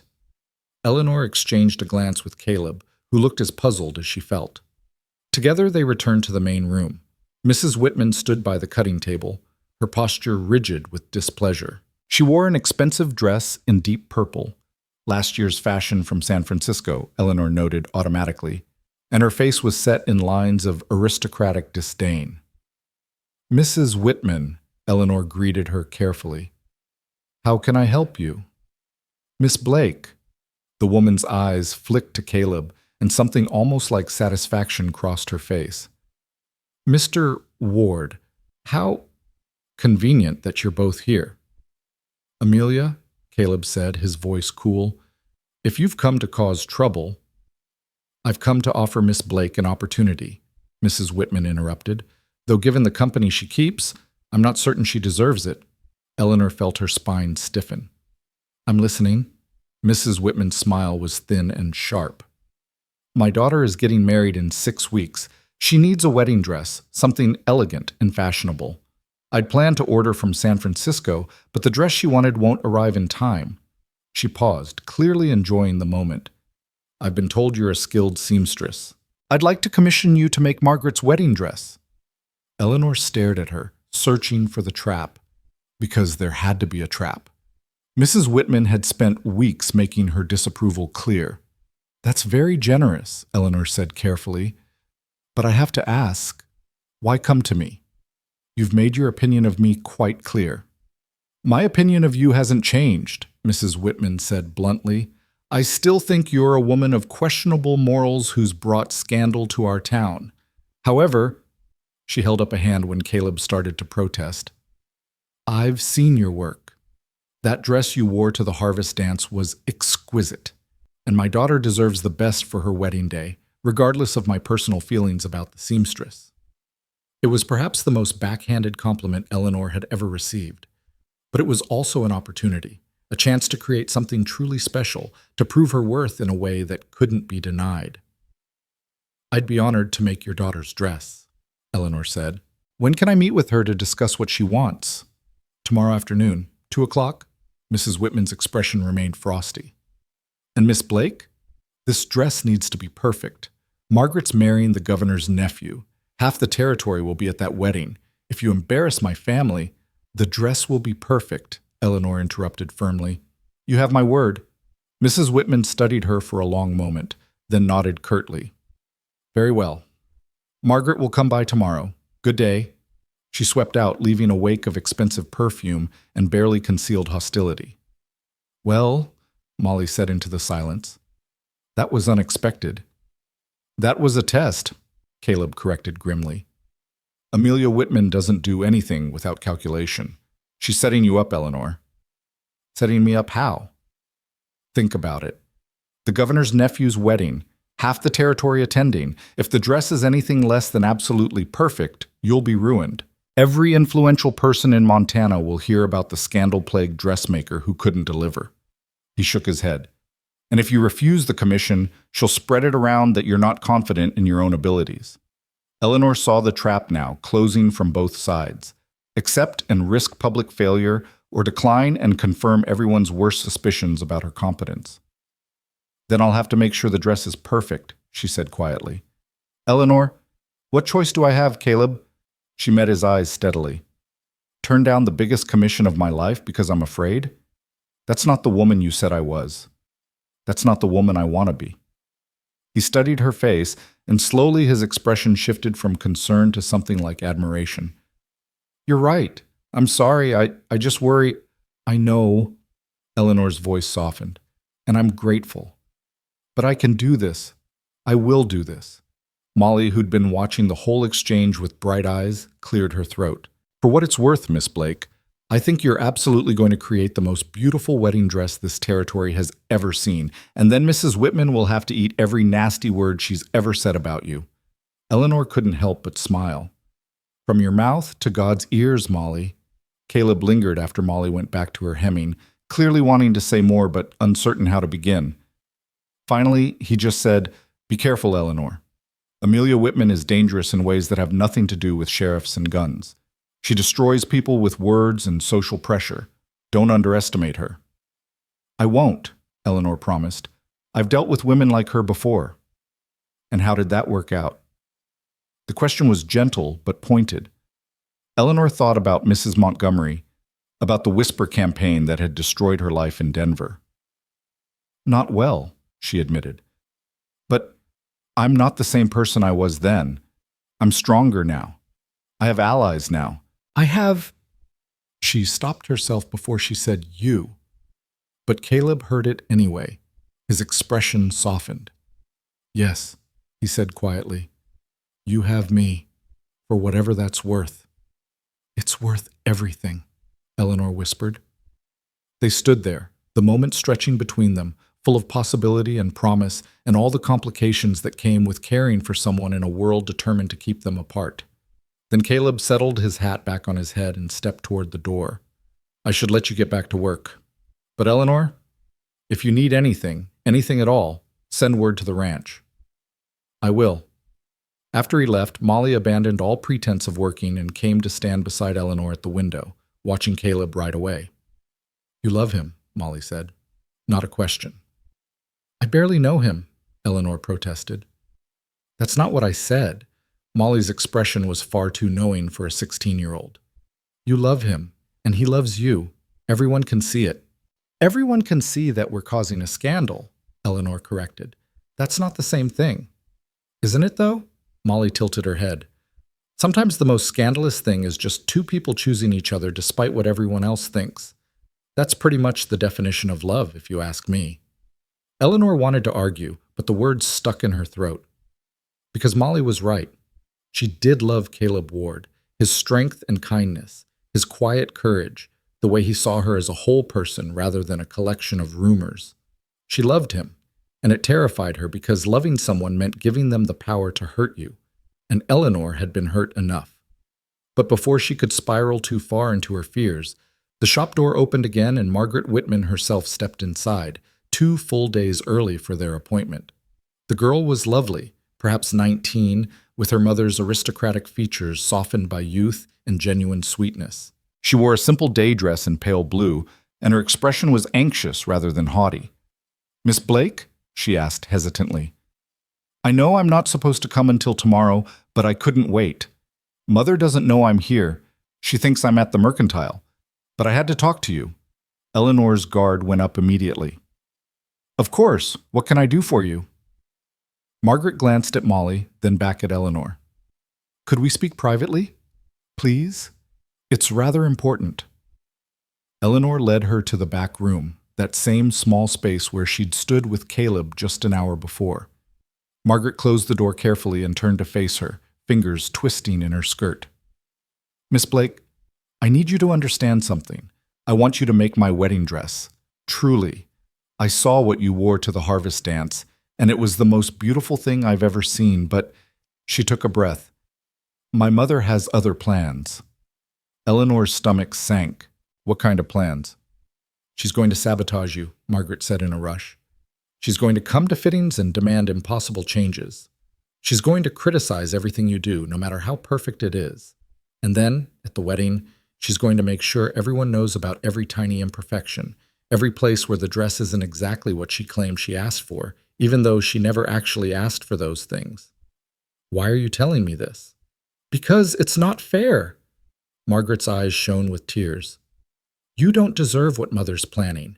You didn't do anything wrong in Denver. I heard the real story from Alice Thornton, whose cousin worked for the Montgomerys. Mrs. Montgomery's husband was a predator, and you were his victim, not his seductress. But Mother doesn't care about truth. She only cares about maintaining her position in society, and she sees you as a threat." Eleanor felt like she'd been punched. "A threat? How could I possibly—" "Because people like you," Margaret interrupted. "Because you're talented and beautiful and Mr. Ward is courting you, and that makes you dangerous to women like my mother who've spent their whole lives controlling everything through fear and judgment." She wiped her eyes angrily. "I'm sorry. I know she's my mother, and I should be loyal, but I'm so tired of her cruelty, tired of watching her destroy people just because she can." Eleanor studied the girl's face, young and earnest and clearly struggling with divided loyalties. This could be another trap, she thought, another way to manipulate her. But her instincts said otherwise. Margaret seemed genuinely distressed, genuinely trying to help. "What do you want me to do?" Eleanor asked gently. "Make the dress," Margaret said immediately. "Make it exactly as I ask, not as Mother demands. I'll write down everything I want, measurements, style, fabric, everything, and sign it. That way, when Mother claims you didn't follow her instructions, you'll have proof that you followed mine." She pulled a folded paper from her pocket. "I already started. See?" Eleanor unfolded the paper and found detailed sketches and notes in a neat, careful hand. The dress Margaret wanted was elegant but not ostentatious, romantic but not frivolous. It was perfect. "This is beautiful," Eleanor breathed. "It's what I've been dreaming about since I got engaged," Margaret said. "And I want you to make it, Miss Blake, not some stranger in San Francisco who'll just follow a pattern. I want someone who'll put love and care into every stitch." She paused. "Will you do it? Even knowing what Mother's planning?" Eleanor looked at the sketches, at Margaret's hopeful face, at the detailed notes that showed real thought and care. This was more than just a commission. This was a young woman asking to be seen, to have her own desires respected, to matter more than her mother's machinations. "Yes," Eleanor said firmly. "I'll make your dress, Margaret, and it's going to be the most beautiful wedding dress anyone in Montana has ever seen." Margaret's face lit up like sunrise. "Thank you. Oh, thank you." She impulsively hugged Eleanor, then stepped back blushing. I'm sorry. That was forward of me. It was perfectly appropriate, Eleanor assured her, smiling. Now, let's get your measurements properly taken, and we can start planning this dress. They spent the next hour in detailed consultation, with Molly taking notes and offering suggestions. Margaret proved to have excellent taste and a clear vision of what she wanted. By the time she left, sneaking out like a conspirator, which she essentially was, Eleanor had everything she needed to begin work. Molly was practically bouncing with excitement. Did you hear that? Mrs. Whitman's daughter is on your side. This is like something from a novel. This is like something from a nightmare, Eleanor corrected, but she was smiling. If Mrs. Whitman finds out that Margaret came here behind her back, then we'll deal with it, Molly said, unconsciously echoing Caleb's earlier words. But Miss Blake, don't you see? This is your chance to prove yourself in a way that can't be denied. Make that dress perfect, and not even Mrs. Whitman will be able to tear you down. Eleanor wanted to believe that. Wanted to believe that talent and hard work could overcome social prejudice and entrenched hostility, but she'd believed that once before in Denver, and look how that had turned out. Still, what choice did she have? She'd already accepted the commission, already promised Margaret she'd create something beautiful. All she could do now was keep that promise and hope for the best. The next 6 weeks became a blur of work and worry. Eleanor threw herself into Margaret's wedding dress with single-minded focus, determined to create something truly spectacular. The fabric alone cost more than she usually spent in a month. White silk so fine it felt like water, with delicate lace from France that Mrs. Whitman had grudgingly provided. Eleanor worked late into the night, her fingers cramping from the tiny, precise stitches required for such delicate material. Caleb came by when he could, always with some excuse, picking up a commissioned shirt for one of his ranch hands, asking about getting curtains made for the bunkhouse, wondering if Eleanor knew anyone who could mend his good coat.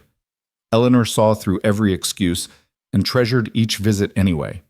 They talked about small things and large things, about his ranch and her business, about their pasts and their hopes for the future.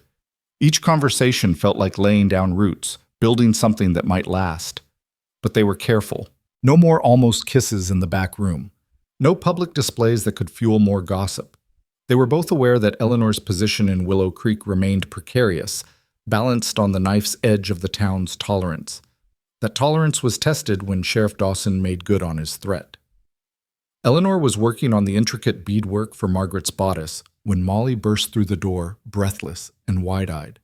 Miss Blake, there's a man at the hotel from Denver. He's been asking questions about you.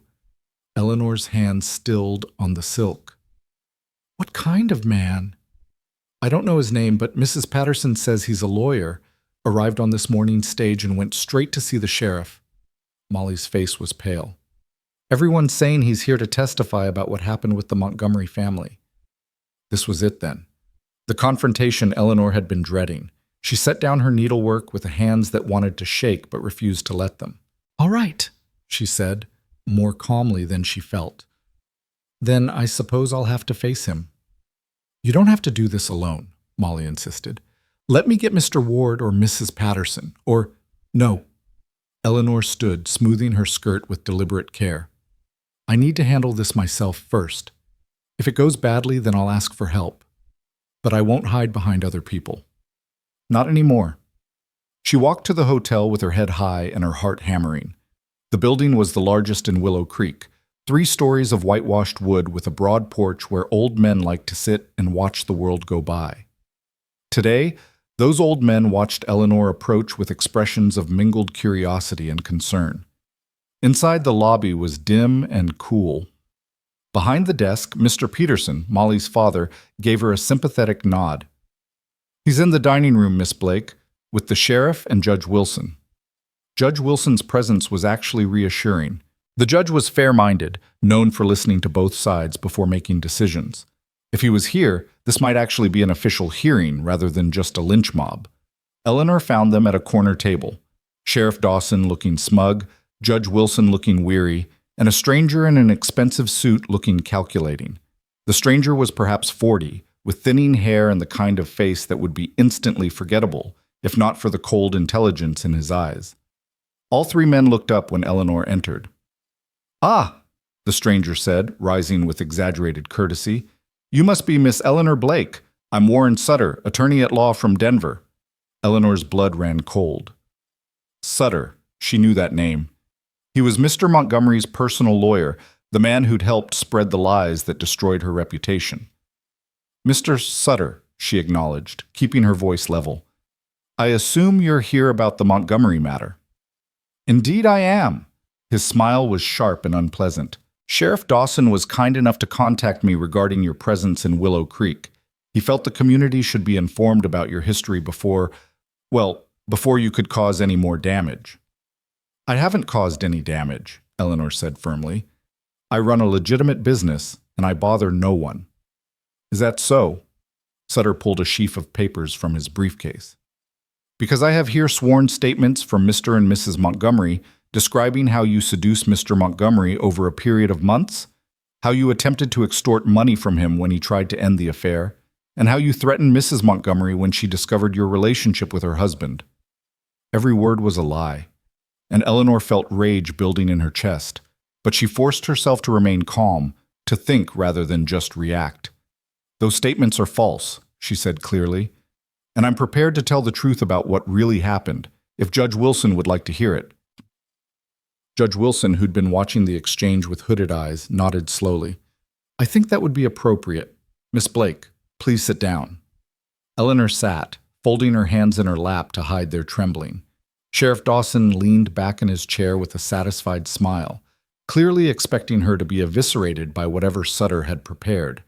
But before Sutter could begin his questioning, the dining room door opened again and Caleb Ward stepped through, followed by Mrs. Patterson, Mrs. Chen, Alice Thornton, and half a dozen other women Eleanor recognized from her customer list. "Heard there was some kind of hearing happening," Caleb said mildly, though his eyes were hard. "Thought we should attend. Public interest and all."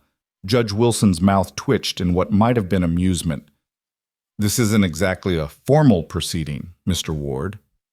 "Then you won't mind if we observe informally," Mrs. Patterson said, settling herself at a nearby table with the determination of a general claiming strategic ground. "Seems to me that if Miss Blake's reputation is being discussed, she should have some friends present."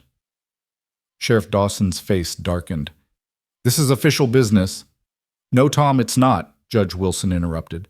"You brought Mr. Sutter here to make accusations. The least we can do is allow Miss Blake the courtesy of having witnesses to her defense." He turned to Eleanor. "Unless you'd prefer privacy?" Eleanor looked at Caleb, at the assembled women who'd taken time from their busy days to support her, and felt something warm bloom in her chest. "I'd like them to stay," she said. "I have nothing to hide." "Very well." Judge Wilson gestured to Sutter. "Mr. Sutter, you may present your case." What followed was one of the most difficult hours of Eleanor's life. Sutter read from the Montgomery statements, painting her as a calculating seductress who'd preyed on a wealthy, vulnerable man. He described supposed romantic meetings, alleged love letters, claimed incidents of inappropriate behavior that had never happened. Through it all, Eleanor sat with her spine straight and her hands folded, letting him finish before she responded. When Sutter finally sat down, looking pleased with himself, Judge Wilson turned to her. "Miss Blake, your response." Eleanor took a deep breath and began to speak. She told them everything, about Mr. Montgomery's advances, about her repeated refusals, about the day Mrs. Montgomery had walked in to find her husband forcing himself on Eleanor while she tried to push him away. She described Mrs. Montgomery's screams, Mr. Montgomery's quick lies, the way the entire household had turned against her overnight. "I had no affair with Mr. Montgomery," she said, her voice steady and clear. "I was his employee, nothing more. But when I rejected his advances, he decided to destroy my reputation rather than accept responsibility for his own behavior. And Mr. Sutter," she turned to look at the lawyer directly, "you helped him do it. You knew the truth. You were there the day Mrs. Montgomery confronted me. You heard her accuse her husband of attempted assault, but you helped them twist the story, helped them make me the villain instead of the victim." Sutter's face went red. "That's a damned lie." "Is it?" Eleanor pulled a folded paper from her pocket, the letter she'd carried with her from Denver, the one piece of evidence she'd managed to save. This is a letter from Mrs. Montgomery's personal maid, Anna Chen. She witnessed the whole incident. She wrote this letter to me 3 days after I was dismissed, apologizing for not speaking up, but saying she was too afraid of losing her position.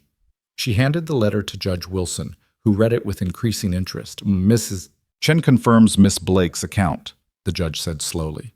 She states clearly that Mr. Montgomery was forcing his attentions on Miss Blake, and that Miss Blake was attempting to escape when Mrs. Montgomery entered the room. That letter could be forged, Sutter blustered. Could be, Judge Wilson agreed. But I notice you haven't denied Miss Blake's claim that you were present during Mrs. Montgomery's confrontation with her husband. Were you there, Mr. Sutter? Sutter's jaw worked. I was present in the household that day, yes, but... And did you hear Mrs. Montgomery accuse her husband of assault? Silence. Thick and damning. Finally, Sutter said, I heard many things said in anger that day. I can't be expected to remember every... So you did hear it, Caleb interrupted from his table. You heard Mrs. Montgomery accuse her husband, and you helped him cover it up anyway. I helped my client manage an unfortunate situation. You helped a predator destroy an innocent woman's life, Mrs. Patterson snapped, and now you're here trying to do it again. Judge Wilson held up a hand for silence. Miss Blake, is there anyone else who can corroborate your story? Anyone from Denver who might have witnessed Mr. Montgomery's behavior? Eleanor's heart sank. Anna Chen left the Montgomery household shortly after I did. I don't know where she went. The other servants, they were all dependent on the Montgomerys for their livelihood. They wouldn't risk speaking against them.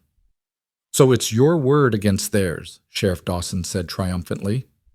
No, a new voice said from the doorway. It's her word and mine against theirs. Everyone turned to see Mrs. Chen, not Anna Chen from Denver, but Mrs. Chen from the Broken Spur, standing in the entrance. Her weathered face was set in determined lines. Anna Chen is my niece, she said, walking into the room.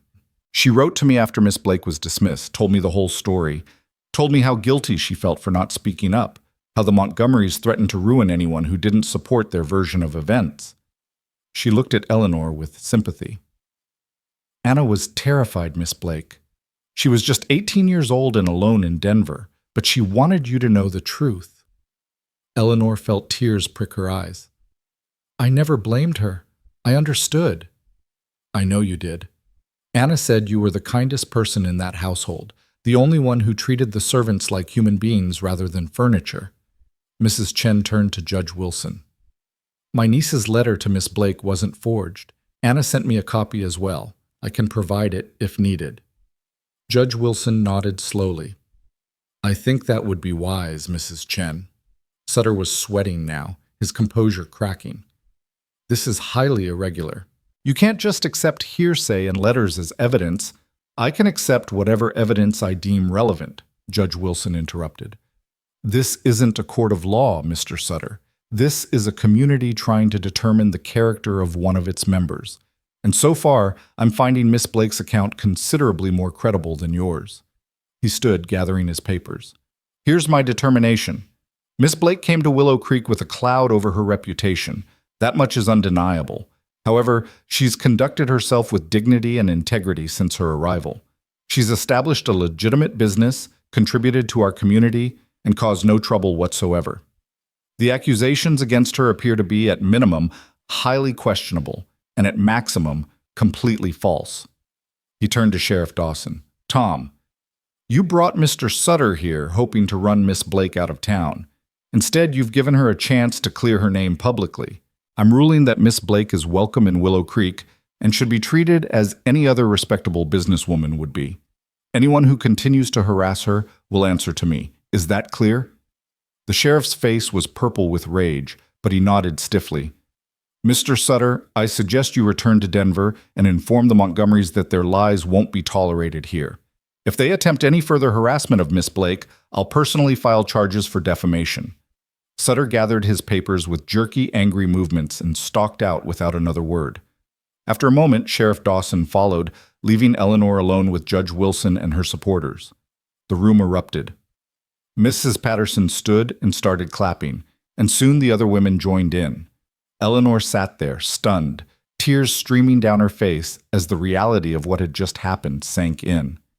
She'd done it. She'd faced her accusers and told her truth, and people had believed her. Caleb was beside her suddenly, his hand warm on her shoulder. "You did it," he said softly, echoing her thoughts. "You were so brave, Eleanor." "I was terrified," she admitted. "That's what made it brave." He helped her to her feet, and she found herself surrounded by women offering congratulations, support, kind words. Mrs. Chen hugged her tightly, whispering that Anna would be so proud. Mrs. Patterson declared that anyone who still doubted Eleanor's character was an idiot. Even Judge Wilson paused to shake her hand and tell her she'd acquitted herself admirably. Through it all, Eleanor kept crying, not from sadness or fear, but from overwhelming relief. The weight she'd been carrying for months, the constant fear of being discovered and condemned, had finally lifted. She was free. When the crowd finally dispersed, Caleb walked her back to the dress shop. They moved slowly, neither wanting to break the spell of the afternoon. "Thank you," Eleanor said when they reached her door, "for coming, for bringing the others. I don't think I could have faced Sutter alone." "You could have," Caleb corrected gently. "But you didn't have to. That's the difference." He paused, then added, "Eleanor, what I said at the dance about caring for you, that hasn't changed. It's only gotten stronger." Eleanor's heart started that complicated dance again. "Caleb, you don't have to say anything now," he interrupted. "I know you need time. Know you're still building your life here, still healing from everything that happened. But I want you to know, when you're ready, if you're ever ready, I'll be here, waiting." He tipped his hat and walked away, leaving Eleanor standing in the doorway with her heart full and her mind spinning. She was free. The past no longer had power over her, and the future was suddenly full of possibilities she'd never dared to imagine. Inside, Margaret Whitman's wedding dress waited, half-finished and beautiful. Eleanor returned to her work with renewed energy, her stitches sure and steady. In 3 weeks, that dress would be complete. And maybe, just maybe, it would be the final proof that Eleanor Blake belonged in Willow Creek, that she'd finally found home. The days following the confrontation with Warren Sutter brought a shift in Willow Creek's atmosphere that Eleanor could feel in her bones. Where once people had crossed the street to avoid her, now they nodded politely when they passed. Where once conversations had stopped when she entered the mercantile, now shopkeepers greeted her by name and asked about her business. It wasn't universal acceptance. Mrs. Whitman's circle still maintained their chilly distance, and Sheriff Dawson glared daggers whenever their paths crossed. But it was progress. Real, tangible progress. Eleanor threw herself into Margaret's wedding dress with the focus of someone who understood that this final test would either cement her place in the community or undo everything Judge Wilson's ruling had accomplished. The dress was taking shape beautifully, each stitch a small prayer, each seam a promise kept. The white silk caught the light like fresh snow, and the French lace formed delicate patterns across the bodice that looked like frozen flowers.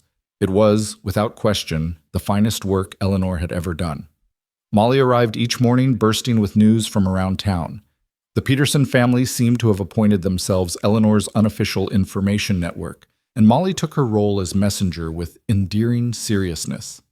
"Mrs. Patterson told Ma that the Ladies' Aid Society is considering inviting you to join," Molly reported one morning, her eyes bright with excitement. "That's a big deal, Miss Blake. They only ask respectable women." "I'm not sure I'm ready for the Ladies' Aid Society," Eleanor said, though she couldn't quite hide her smile. "I have enough on my plate with this dress." "Speaking of which," Molly peered at the bodice Eleanor was beating. "That's absolutely stunning. Margaret's going to cry when she sees it. Let's hope her mother doesn't find a reason to criticize it." As if summoned by the mention of her name, the shop door opened and Mrs. Whitman herself stepped inside. Eleanor's hands stilled on the silk, her stomach tightening with familiar anxiety. "Miss Blake," Mrs. Whitman said, her voice neutral, "I've come to check on Margaret's dress." "Of course." Eleanor carefully set down her work and retrieved the dress form where the partially completed gown was displayed. She'd been dreading this moment, knowing Mrs. Whitman would be looking for any excuse to find fault. Mrs. Whitman circled the dress slowly, her expression unreadable. She examined the seams, tested the drape of the fabric, studied the intricate beadwork. The silence stretched until Eleanor's nerves felt ready to snap. Finally, Mrs. Whitman spoke. "This is exceptional work." Eleanor blinked, certain she'd misheard. "I'm sorry?" "The craftsmanship is exceptional," Mrs. Whitman repeated, though the words seemed to pain her. "Better than anything I could have ordered from San Francisco. Margaret will be pleased." It wasn't exactly warm praise, but coming from Amelia Whitman, it might as well have been a standing ovation. Eleanor felt her shoulders relax slightly. "Thank you, Mrs. Whitman. I'm doing my best to make it perfect for Margaret's special day." "Yes, well," Mrs. Whitman smoothed her already perfect skirt. "I suppose I should also tell you that Judge Wilson's ruling the other day was appropriate. I may not approve of your presence in Willow Creek, Miss Blake, but it seems you were treated unjustly in Denver. That lawyer, Sutter, was quite obviously lying." Eleanor stared at her, shocked into momentary silence. Was this an apology from Amelia Whitman? "I appreciate you saying that," Eleanor managed. Mrs. Whitman's expression remained frosty. "Don't mistake my acknowledgement of facts for friendship, Miss Blake. I still believe you've brought scandal to our town through your association with Mr. Ward. A respectable woman would have declined his attentions until her reputation was fully restored." There it was, the barb Eleanor had been waiting for. "With respect, Mrs. Whitman, Mr. Ward's attentions are his to give, and mine to accept or decline as I see fit. My reputation, or lack thereof, doesn't obligate me to live as a nun." Mrs. Whitman's eyebrows rose nearly to her hairline. "How very forward of you to say so." "How very honest of me to say so," Eleanor corrected gently. "I've spent months being punished for things I didn't do, Mrs. Whitman. I'm done apologizing for choices that harm no one and make me happy." For a long moment, the two women stared at each other. Then, unexpectedly, Mrs. Whitman's mouth twitched in what might have been the ghost of a smile. "Margaret said you had spine," she said. "I'm beginning to see what she meant." She turned toward the door, then paused. "The dress will be ready for the final fitting in 2 weeks?" "Yes, ma'am." "Good. See that it is." After she left, Molly emerged from the back room where she'd been conspicuously absent during the entire exchange. "Did Mrs. Whitman just almost compliment you?" Molly asked, wide-eyed. "I think she did," Eleanor said, still slightly stunned. "And then she insulted me, and then she almost smiled. I'm not sure what just happened." "Progress happened," Molly declared. "Slow, grudging, painful progress, but progress nonetheless." The girl was right. Life in Willow Creek was becoming, if not easy, then at least manageable. Eleanor found a rhythm to her days, early mornings working on Margaret's dress, afternoons taking appointments with other clients, evenings reviewing accounts, and planning for the future. She hired a second girl, Sarah Mitchell, to help with basic alterations, which freed Molly to work on more complex projects. The shop was thriving in ways Eleanor had barely dared to hope for, and through it all, Caleb remained a constant presence. Not overwhelming, not demanding, just steadily there. He came by the shop several times a week, always with some excuse but really just to see her, to talk, to share the small moments of life that built connection. He brought her wildflowers from the ranch, claiming Mrs. Chen had picked them and insisted they be delivered. He commissioned shirts he didn't need and curtains for windows that already had curtains, spending his money just to spend time with her. Eleanor knew what he was doing, courting her in the slow, patient way of a man who understood she'd been wounded and needed time to heal. And despite her best efforts to maintain emotional distance, she found herself falling deeper in love with him every day. One evening, as autumn began painting the mountains in shades of gold and crimson, Caleb arrived just as Eleanor was closing the shop. He wore his good shirt and had clearly made an effort with his appearance. "Evening," he said, removing his hat. "I was wondering if you might join me for supper. There's a new restaurant opened by the hotel, Mrs. Garcia's place. I hear the enchiladas are excellent." Eleanor hesitated, her hand on the door key. Supper together in a public restaurant. That was another statement, another step into the light of public scrutiny. "Everyone will talk," she said. They're already talking, Caleb pointed out. Might as well give them something worth discussing. Eleanor looked at his hopeful expression, at the way he held his hat in both hands like a nervous schoolboy, and felt her resistance crumble. I'd love to join you for supper, she said. Let me just grab my shawl. Mrs. Garcia's restaurant was warm and bright, filled with the scent of spices and cooking meat. The proprietor herself, a formidable woman with kind eyes and flour on her apron, seated them at a corner table and promised to bring them the house specialties. As they waited for their food, Caleb told her about the ranch, about a new foal that had been born that morning, about the preparations for winter, about his plans to expand the cattle operation in the spring. Eleanor found herself relaxing into the conversation, enjoying the normalcy of it, the simple pleasure of sharing a meal with someone she cared about. How's the wedding dress coming? Caleb asked as Mrs. Garcia delivered steaming plates of food. It's nearly finished, just the final details left, some beading on the train, the buttons for the back. Margaret's final fitting is next week. And you're not nervous? Eleanor laughed. I'm terrified. This dress could make or break my reputation in Willow Creek. If it's anything less than perfect, it'll be perfect, Caleb interrupted gently. I've seen your work, Eleanor. You're an artist. That dress is going to be spectacular, and everyone's going to know it. I hope you're right. I am right. He reached across the table and took her hand, his calloused fingers warm against hers. You know what I admire most about you? Eleanor's breath caught. What? Your courage. You've been knocked down so many times, but you keep getting back up, keep trying, keep hoping. That takes strength most people don't have. I don't feel strong, Eleanor admitted. Most days I feel like I'm barely holding myself together. That's what strength looks like, Caleb said. It's not about never being scared. It's about being scared and doing the hard thing anyway. They finished their meal in comfortable conversation, and Caleb walked her home through the cool evening air. The streets were quiet, most families already settled in for the night. Lamplight glowed in windows, and somewhere a dog barked at the rising moon. When they reached the dress shop, Caleb didn't immediately say goodbye. Instead, he stood there in the moonlight, looking at her with an expression that made Eleanor's heart race. Eleanor, he began, then stopped, seeming to reconsider his words. I know I said I'd wait until you were ready. No, I promised not to push. But I need to tell you something.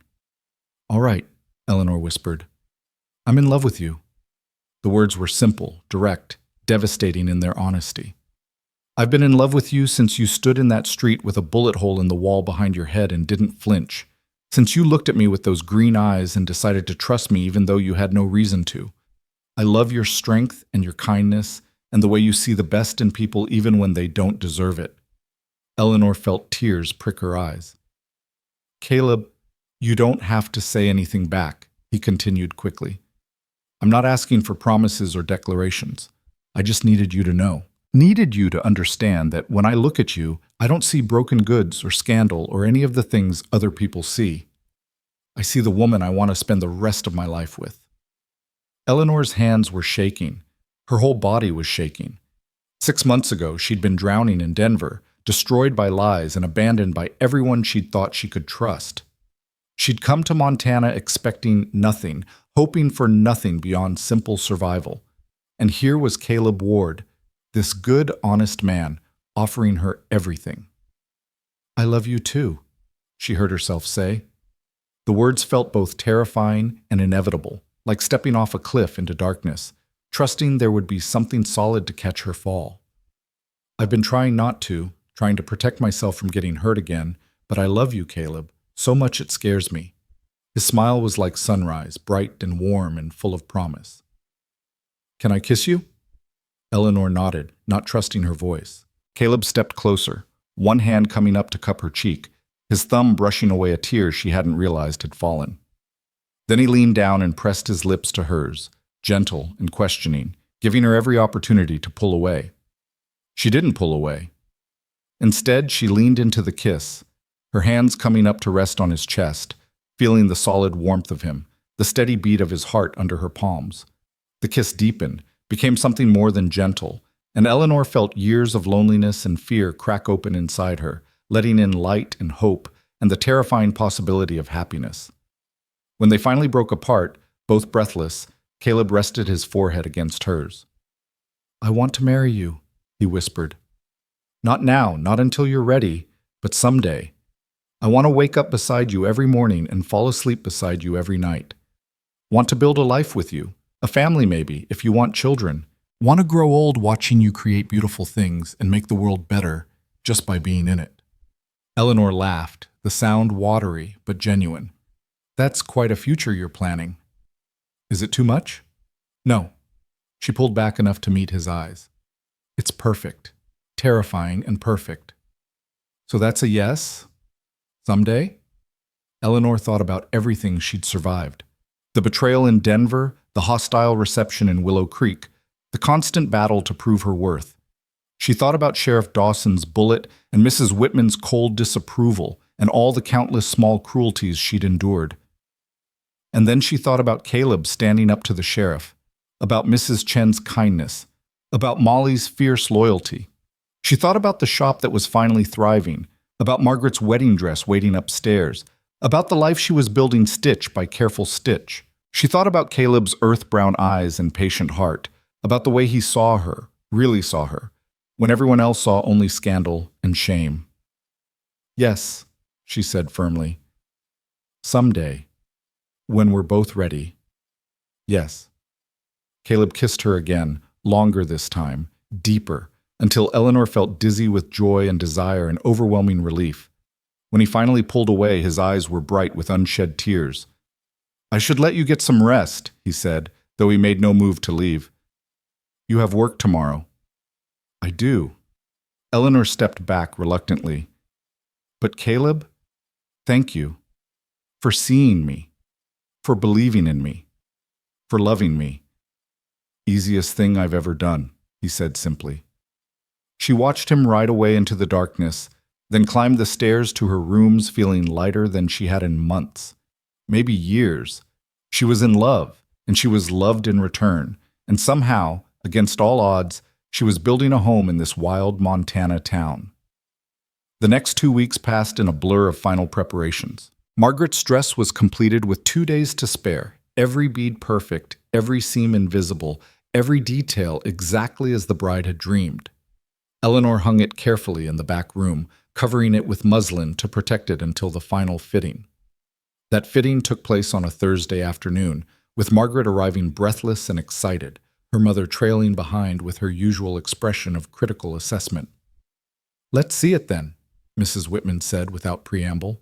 Eleanor led them to the back room and carefully unveiled the dress. Margaret gasped, her hands flying to her mouth. "Oh," she breathed. "Oh, Miss Blake, it's perfect. It's more than perfect." The dress gleamed in the afternoon light, the silk and lace creating an effect that was both elegant and ethereal. Eleanor had poured her heart into every inch of it, and seeing Margaret's face made every late night and cramped finger worth it. "Try it on," Eleanor urged gently. "Let's make sure everything fits properly." She helped Margaret into the dress, carefully fastening the tiny buttons that ran down the back. The fit was flawless. The bodice hugged Margaret's figure without being too tight. The skirt fell in perfect folds. The train swept behind her like a river of silk. Margaret turned to the mirror and burst into tears. "I'm sorry," she sobbed, laughing through her tears. "I'm not sad, it's so beautiful, and I feel beautiful in it, and I never thought I'd find a dress that made me feel this way." Even Mrs. Whitman looked moved, though she quickly composed herself. "It's adequate," she said, which was probably the highest praise she was capable of giving. "It's spectacular," Margaret corrected, turning to embrace Eleanor impulsively. "Thank you. Thank you so much." After they left, Margaret still dabbing at her happy tears, Mrs. Whitman issuing final instructions about the wedding day, Eleanor sank into her chair, exhausted but triumphant. She'd done it. The dress was finished, and it was perfect, and Margaret loved it. Molly danced around the shop, humming the wedding march. "You did it, Miss Blake. You actually did it. Now everyone in the territory is going to want you to make their dresses." "Let's get through this wedding first," Eleanor cautioned, but she was smiling. The wedding was scheduled for Saturday afternoon in the small church at the edge of town, with a reception to follow at the community hall. Eleanor wasn't planning to attend. She'd delivered the dress on Friday morning and considered her job complete.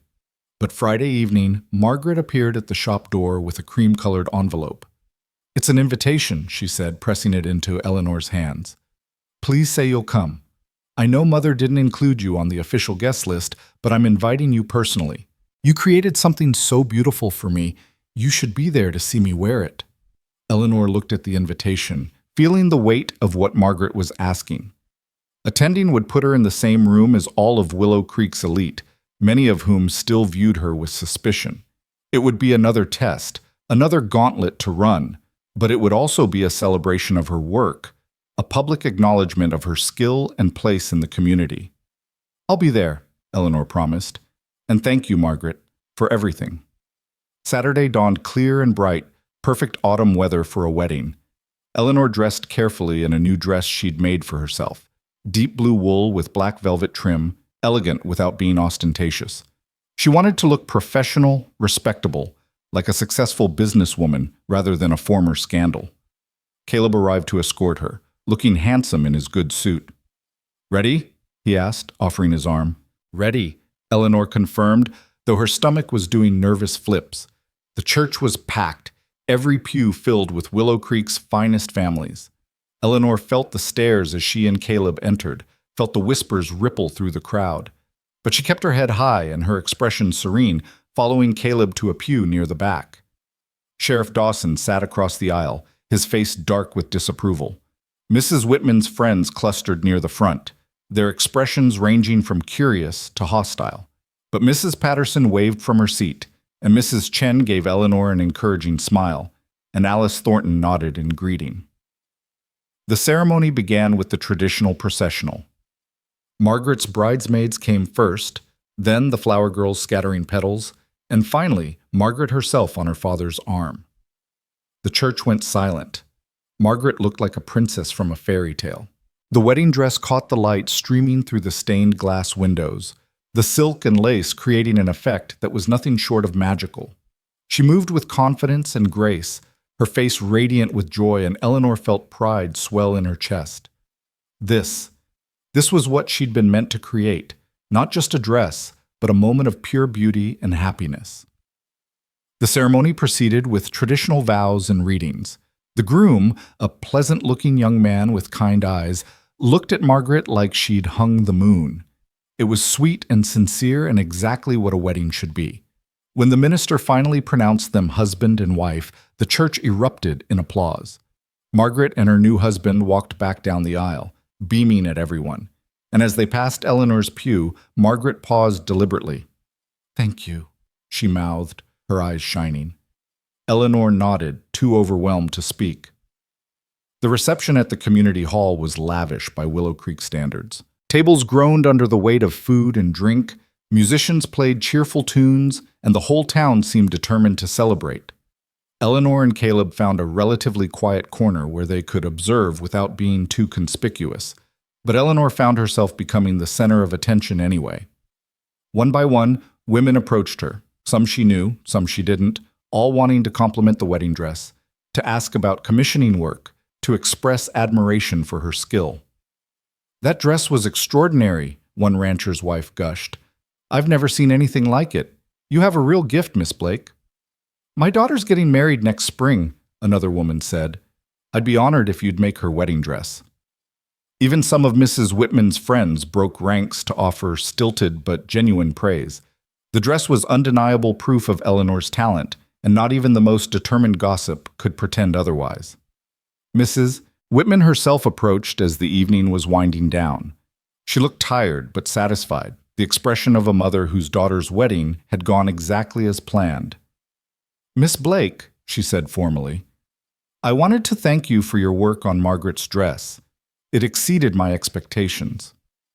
"I'm glad Margaret was pleased," Eleanor replied diplomatically. Mrs. Whitman's expression shifted slightly, becoming something almost resembling respect. "You've proven yourself a skilled craftsman and a woman of integrity. I was wrong about you." "Not entirely wrong," she added quickly. "You're still far too forward in your manners, and your association with Mr. Ward remains questionable. But you're not the calculating seductress I believed you to be. It was possibly the worst phrased compliment Eleanor had ever received, but she recognized it for what it was. Amelia Whitman's version of an apology. I appreciate you saying so, Mrs. Whitman. Yes, well. The older woman smoothed her skirt. I suppose I should also mention that the Ladies' Aid Society will be voting on new members next month. Your name has been put forward for consideration. Eleanor's eyes widened. By whom? By me, Mrs. Whitman said crisply. You may not be my first choice for society membership, Miss Blake, but you're a businesswoman of skill and standing. That counts for something. She walked away before Eleanor could respond, leaving her standing there in shock. Caleb appeared at her elbow, 2 glasses of punch in hand. Did Amelia Whitman just endorse you for the Ladies' Aid Society? I think she did, Eleanor said faintly. I'm not entirely sure it wasn't a hallucination. It wasn't. Caleb handed her a glass, his eyes warm with pride. You've won, Eleanor. You've proven yourself beyond any doubt. This town is yours now if you want it. Eleanor looked around the hall, at the people laughing and dancing, at Margaret spinning in her beautiful dress, at the community coming together in celebration. 6 months ago, she'd arrived in Willow Creek broken and desperate, expecting nothing beyond basic survival. Now she had a thriving business, genuine friends, and the love of a good man. She had respect and acceptance and the promise of belonging. She had everything she'd lost in Denver and more. Yes, she said softly, turning to Caleb with tears in her eyes. I want it, all of it. He pulled her close, right there in the middle of the reception, with everyone watching, and kissed her forehead gently. Then it's yours, he whispered, all of it, including me. As the night wore on and the celebration continued around them, Eleanor felt something shift inside her chest. The fear that had lived there for so long, the constant anxiety that everything would be taken away, it was finally, blessedly quiet. She was home. She was loved. She was free. And she was ready, at last, to believe in her own happy ending. The moon rose high over Willow Creek, casting silver light over the mountains and valleys, over the town and its people, over Eleanor Blake and Caleb Ward standing together in the warm glow of the community hall. And in that moment, surrounded by music and laughter and the promise of tomorrow, Eleanor knew that the worst was truly behind her. What lay ahead was simply the beautiful, ordinary work of building a life worth living. The weeks following Margaret's wedding brought an Indian summer to Montana, warm golden days that felt like a final gift before winter's arrival. Eleanor's shop flourished beyond anything she'd dared imagine. The success of the wedding dress had transformed her from tolerated outsider to sought-after artisan, and her appointment book filled with commissions from across the territory. Women traveled from neighboring towns just to have Eleanor Blake create something beautiful for them. But success, Eleanor was learning, came with its own complications. She was working late one October evening, putting finishing touches on a christening gown for the blacksmith's daughter, when someone pounded on the shop door with urgent force. Eleanor's heart jumped. Late-night knocking never brought good news. She set down her needle and hurried to the door, peering through the glass before opening it. Sheriff Dawson stood on the boardwalk, his face grim in the lamplight. Eleanor's stomach dropped, but she unlocked the door with steady hands. "Sheriff, what can I do for you?" "Need to speak with you," he said, his voice rough. "About Ward." Fear shot through her like ice water. "What about him? Is he hurt?" "Not hurt. Missing." Dawson removed his hat, turning it in his hands. He didn't show up in town today like he was supposed to. Didn't collect his mail, didn't meet with the feed supplier. His ranch hands came looking for him. He rode out yesterday afternoon and never came back. Eleanor grabbed the doorframe to steady herself. "Missing? For how long?" "Near 24 hours now. Could be nothing. Horse could have thrown a shoe, could have gotten delayed tracking a lost calf, but Ward's not the type to disappear without word." Dawson's jaw tightened. "And there's been talk of cattle rustlers working the North Range.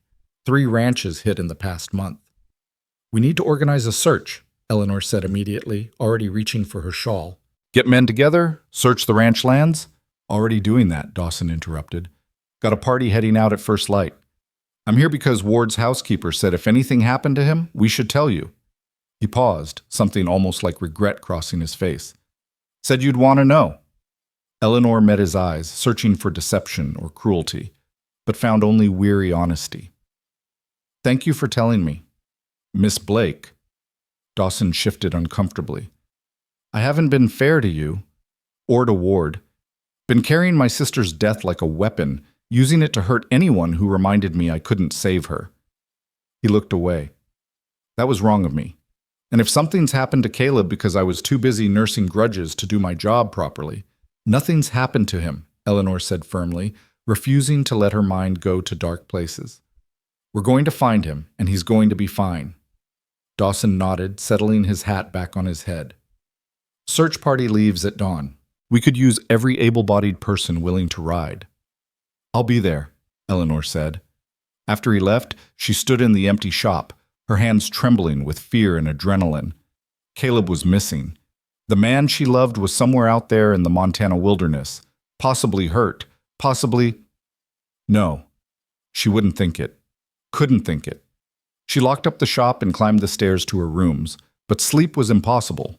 Instead, she packed supplies, bandages, water, food, and laid out her most practical riding clothes.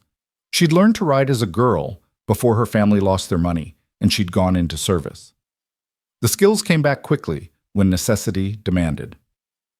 Dawn arrived too slowly and too quickly at once. Eleanor dressed in her sturdy wool skirt and jacket, braided her hair tightly, and made her way to the livery stable where the search party was assembling. Perhaps 20 people had gathered, ranchers, ranch hands, townsmen with tracking experience. Miss Chen was there with supplies and worried eyes. Molly's father had brought horses for those who needed them, and standing at the center of it all, organizing the search with unexpected efficiency, was Sheriff Dawson. We'll split into 4 groups, he was saying as Eleanor approached. Cover the main rangelands, the north trail toward the mountains, the creek beds, and the border with the Thompson property. Ward's hands know his usual routes. They'll lead each group. He caught sight of Eleanor, and something flickered across his face. Miss Blake, you sure about this? It's rough country, and we don't know what we'll find. I'm sure, Eleanor said steadily. Which group needs another rider? One of Caleb's ranch hands, a weathered man named Pete, stepped forward. I'm taking the north trail toward Copper Canyon. That's where Mr. Ward said he was heading yesterday, looking for strays that might have wandered up the high pastures. I'll ride with you, Eleanor said. Pete looked her up and down, assessing. Can you handle rough terrain? I can handle whatever's necessary. He nodded, apparently satisfied. Mount up then. We're burning daylight. The ride into the mountains was hard and beautiful. The trail wound through stands of aspen and pine, their leaves and needles painting the world in gold and green. The air grew thinner as they climbed, crisp and sharp in Eleanor's lungs. Pete and 2 other ranch hands led the way, reading signs in the dirt and bent grass that Eleanor couldn't see, evidence of Caleb's passage the day before. They'd been riding for perhaps 3 hours when Pete held up a hand, signaling them to stop. There, he said, pointing to a disturbed area of earth near a rocky outcropping. Signs of a struggle. Multiple horses. And look. He dismounted and examined the ground more closely. Blood. Eleanor's heart seized. She slid from her horse before she'd fully decided to move, hurrying to where Pete crouched, examining the ground. How much blood? She demanded. Could he be? Not enough for a killing wound, Pete said quickly. Looks like someone got grazed. Could be Ward, could be whoever he tangled with. He stood scanning the surrounding terrain. Tracks lead that way, toward the old mining camp. 3 horses, moving fast. Rustlers? One of the other hands asked. Likely, probably ran into Ward while moving stolen cattle, decided he'd seen too much. Pete's expression was grim.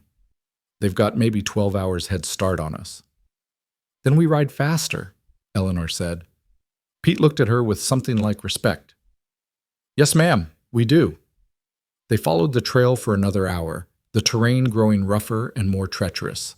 The old mining camp appeared in a valley between 2 ridges, a collection of abandoned buildings slowly being reclaimed by the wilderness. Smoke rose from one of the structures, thin and gray against the blue sky. Pete signaled them to dismount and approach quietly. They left the horses tied in a copse of trees and moved forward on foot, using the scrubby vegetation for cover. As they drew closer, Eleanor could hear voices, harsh male laughter and the occasional curse. And then, cutting through the other sounds, Caleb's voice. "You boys are making a mistake. Sheriff knows I came up this way. When I don't come back, he'll send search parties. You'd be smarter to let me go now while you still can." Relief flooded through Eleanor so intensely she nearly sobbed. He was alive, hurt, maybe, but alive and conscious and still fighting. Pete motioned for them to circle around the building, positioning themselves at different vantage points. Eleanor found herself pressed against the rough wood of the cabin wall, peering through a gap in the boards. Inside, she could see Caleb tied to a chair, his face bruised and blood staining his shirt sleeve. 3 men stood around him, rough-looking characters with the wary eyes of men who lived outside the law. One of them, a big man with a scarred face, leaned close to Caleb with obvious menace. "Sheriff Dawson won't look too hard for you, Ward," the man said. "Everyone knows you two got bad blood. He'll probably thank us for doing his dirty work." "You don't know Dawson as well as you think," Caleb replied, his voice steady despite his circumstances.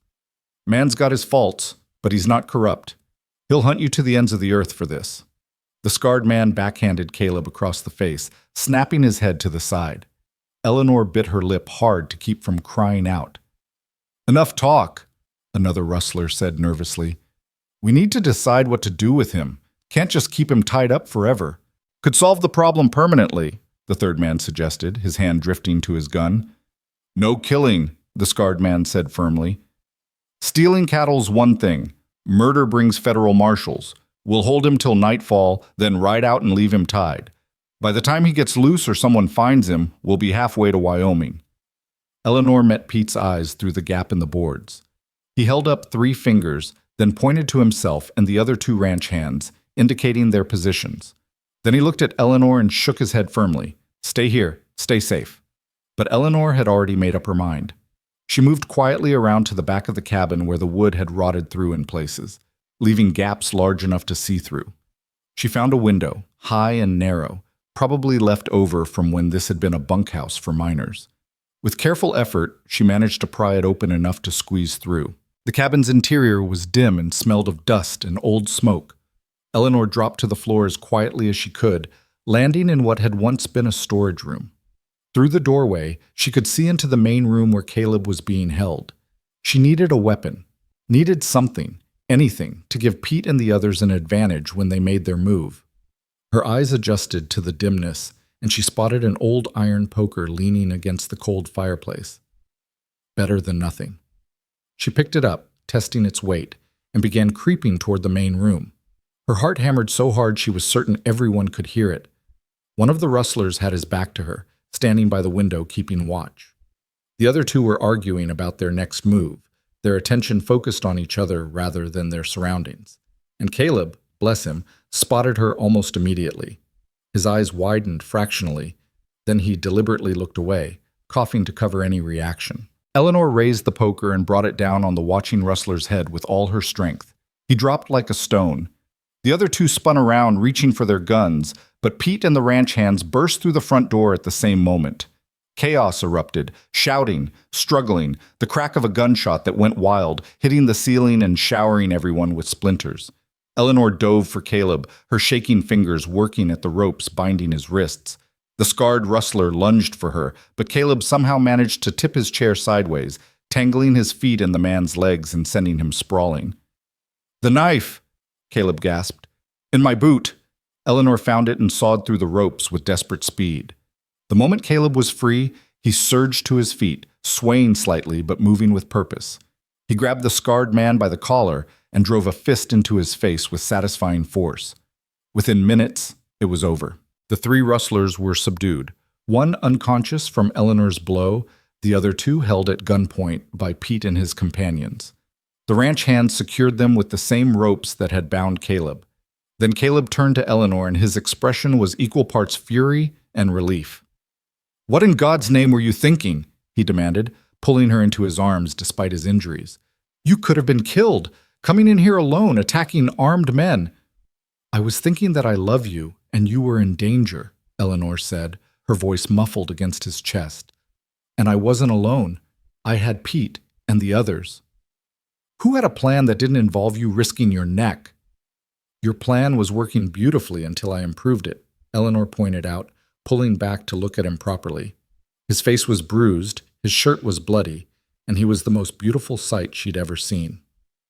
You're hurt. I'm fine. Bullet grazed my arm, nothing serious. He cupped her face in his hands, his eyes intense. Eleanor Blake, you're the bravest, most foolish, most magnificent woman I've ever met, and you just took 10 years off my life. Good thing we're getting married then, Eleanor said. You can spend the next 50 years paying me back. Caleb laughed, then winced. Is that a proposal? It's a statement of fact. Eleanor's hands were starting to shake now that the danger had passed. I almost lost you today, Caleb. I'm not waiting anymore. Not for the perfect time or the right circumstances or for people to stop talking. Life's too short and too uncertain. Eleanor, marry me, she said firmly. Soon. Next month, next week, tomorrow if the preacher's available. I don't care about big ceremonies or fancy dresses, though God knows I can make my own dress. I just want to be your wife.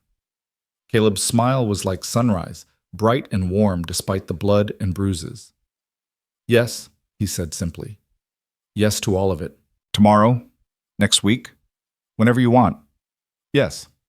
He kissed her then, there in the dusty mining cabin with bound rustlers groaning on the floor and ranch hands tactfully looking away. It was a kiss that tasted of blood and dust and promise, and Eleanor had never felt anything more perfect. Pete cleared his throat. Hate to interrupt, but we should probably get these men back to town and get Mr. Ward to the doctor. The ride back to Willow Creek took the rest of the day. They met up with the other search parties and Sheriff Dawson, who looked genuinely relieved to find Caleb alive. He took custody of the rustlers with grim satisfaction. Got warrants out for all three of them, he said. Cattle theft, assault, probably a dozen other charges. They'll hang or spend the rest of their lives in prison. Good, Caleb said flatly. The doctor patched up Caleb's arm and pronounced him battered but fundamentally sound. Keep it clean, get some rest, try not to get kidnapped by criminals for at least a few weeks, he prescribed dryly. Word of Eleanor's role in the rescue spread through town like wildfire. By evening, she couldn't walk down the street without people stopping to congratulate her, to express amazement at her courage, to declare she was a true daughter of Montana now. Mrs. Patterson cornered her outside the dress shop. Heard you knocked a rustler unconscious with a fireplace poker. I did, Eleanor confirmed. Good for you. The old woman's eyes gleamed with approval. Been saying all along you had spine. Now everyone else knows it too. Even Mrs. Whitman unbent enough to stop by the shop the next morning. I heard about your adventure, Miss Blake. It was reckless and inappropriate and utterly admirable. You saved Mr. Ward's life. I helped, Eleanor corrected. Pete and the ranch hands did most of the work. Don't be modest. It's unbecoming. Mrs. Whitman smoothed her skirts. I also heard rumors that you and Mr. Ward are planning to marry. Is this true? Eleanor lifted her chin. It is. We haven't set a date yet, but yes, we're getting married. Well, Mrs. Whitman's expression was unreadable. I suppose I should offer my congratulations. You've certainly proven yourself a woman of character, if not always of conventional behavior. Willow Creek could do worse than having you as Mrs. Caleb Ward. It was, Eleanor reflected, possibly the nicest thing Amelia Whitman had ever said to her. The wedding was planned for Christmas Eve, giving Eleanor just enough time to create a dress worthy of the occasion. She worked on it in secret late at night after the shop closed, pouring all her skill and love into every stitch. It was simpler than Margaret's elaborate gown, cream-colored silk with burgundy velvet trim, elegant and timeless rather than fashionable. Molly caught her working on it one evening and literally squealed with excitement. Miss Blake, it's gorgeous! You're going to be the most beautiful bride Montana has ever seen. I'm going to be a married woman, Eleanor corrected, but she was smiling. That's all that matters. The weeks before the wedding passed in a happy blur. Caleb came by the shop every day, usually with some excuse, but really just to see her, to talk about their future, to make plans for their life together. They would live at the broken Spur, he said, but Eleanor could keep the dress shop if she wanted. He'd help her hire someone to manage it, or she could sell it, whatever made her happy. I want to keep it, Eleanor decided. Not necessarily run it every day, but keep it as mine, something I built, something that proved I could survive and thrive on my own. Then we'll keep it, Caleb agreed, though I hope you'll spend at least some time at the ranch. Mrs. Chen's getting old and she could use help, and, he paused, looking uncertain, I was hoping we might start a family. Eventually. If you want children. Eleanor felt her heart expand. I want everything with you, she said softly. Children, a home, a life. All of it. 2 days before the wedding, a telegram arrived from Denver. Eleanor stared at it with trepidation, half expecting more trouble from the Montgomerys. Instead, she found a message from Anna Chen. Heard about your wedding. Stop. So happy for you. Stop. Mr. Montgomery arrested for assault on another governess. Stop. His wife finally left him. Stop. Truth came out. Stop. You were right all along. Stop. Congratulations and best wishes. Stop. Anna. Eleanor read it 3 times, tears streaming down her face. Vindication, complete, undeniable vindication. The truth had come out, just as she'd always known it would. She showed the telegram to Caleb that evening, and he held her while she cried, not from sadness, but from relief. The last shadow of her past had finally lifted. Christmas Eve arrived with fresh snow covering Willow Creek like a blessing. The small church was decorated with pine boughs and candles, and despite the short notice, it seemed like half the town had come to witness the wedding. Eleanor stood in the small room off the sanctuary, adjusting her cream-colored dress for the 100th time. Molly fussed with her hair, which they'd arranged in soft curls threaded with burgundy ribbon. Mrs. Chen had given her a beautiful shawl as a wedding gift, soft wool in a pattern that had been her mother's. You look perfect, Molly declared. Mr. Ward's going to cry when he sees you. I hope not, Eleanor said, though secretly she hoped he would, just a little. Mrs. Patterson appeared in the doorway, looking unusually emotional. It's time, dear. Are you ready? Was she ready? Eleanor thought about the journey that had brought her here, the betrayal in Denver, the hostile reception in Willow Creek, the slow, painful process of rebuilding her life. She thought about Caleb defending her in the street, about standing up to Sheriff Dawson and Warren Sutter, about rescuing the man she loved from rustlers. She thought about all the people who'd shown her kindness, Mrs. Chen and Molly, Alice Thornton and Judge Wilson, even grudging Mrs. Whitman. She thought about the shop she'd built and the respect she'd earned and the life she'd created from nothing but determination and skill. She thought about Caleb waiting at the altar, about the future they would build together, about love that had survived scandal and danger and doubt. Yes, Eleanor said firmly. I'm ready. She walked down the aisle alone, no father to give her away, no family to stand beside her. But she didn't feel alone. The church was full of friends and neighbors, people who'd come to celebrate her happiness. And at the end of the aisle stood Caleb, looking impossibly handsome in his good suit, his eyes shining with love and pride. When she reached him, he took her hands and whispered, You're the most beautiful thing I've ever seen. You're not so bad yourself, Eleanor whispered back, making him smile. The ceremony was simple and perfect. Traditional vows spoken with whole hearts, promises made to love and honor through all the days ahead. When the preacher finally pronounced them husband and wife, Caleb kissed her with such tender joy that Eleanor felt her last defenses crumble completely. She was married. She was loved. She was home. The reception at the community hall was lively and warm, full of good food and laughter and dancing. Sheriff Dawson approached them during a lull in the festivities, looking uncomfortable but determined. Ward, Mrs. Ward. He addressed them both formally. I wanted to apologize, properly, for everything I put you both through. I let grief make me cruel, and that was wrong. You deserved better, and he looked at Caleb directly. Catherine would have been ashamed of me.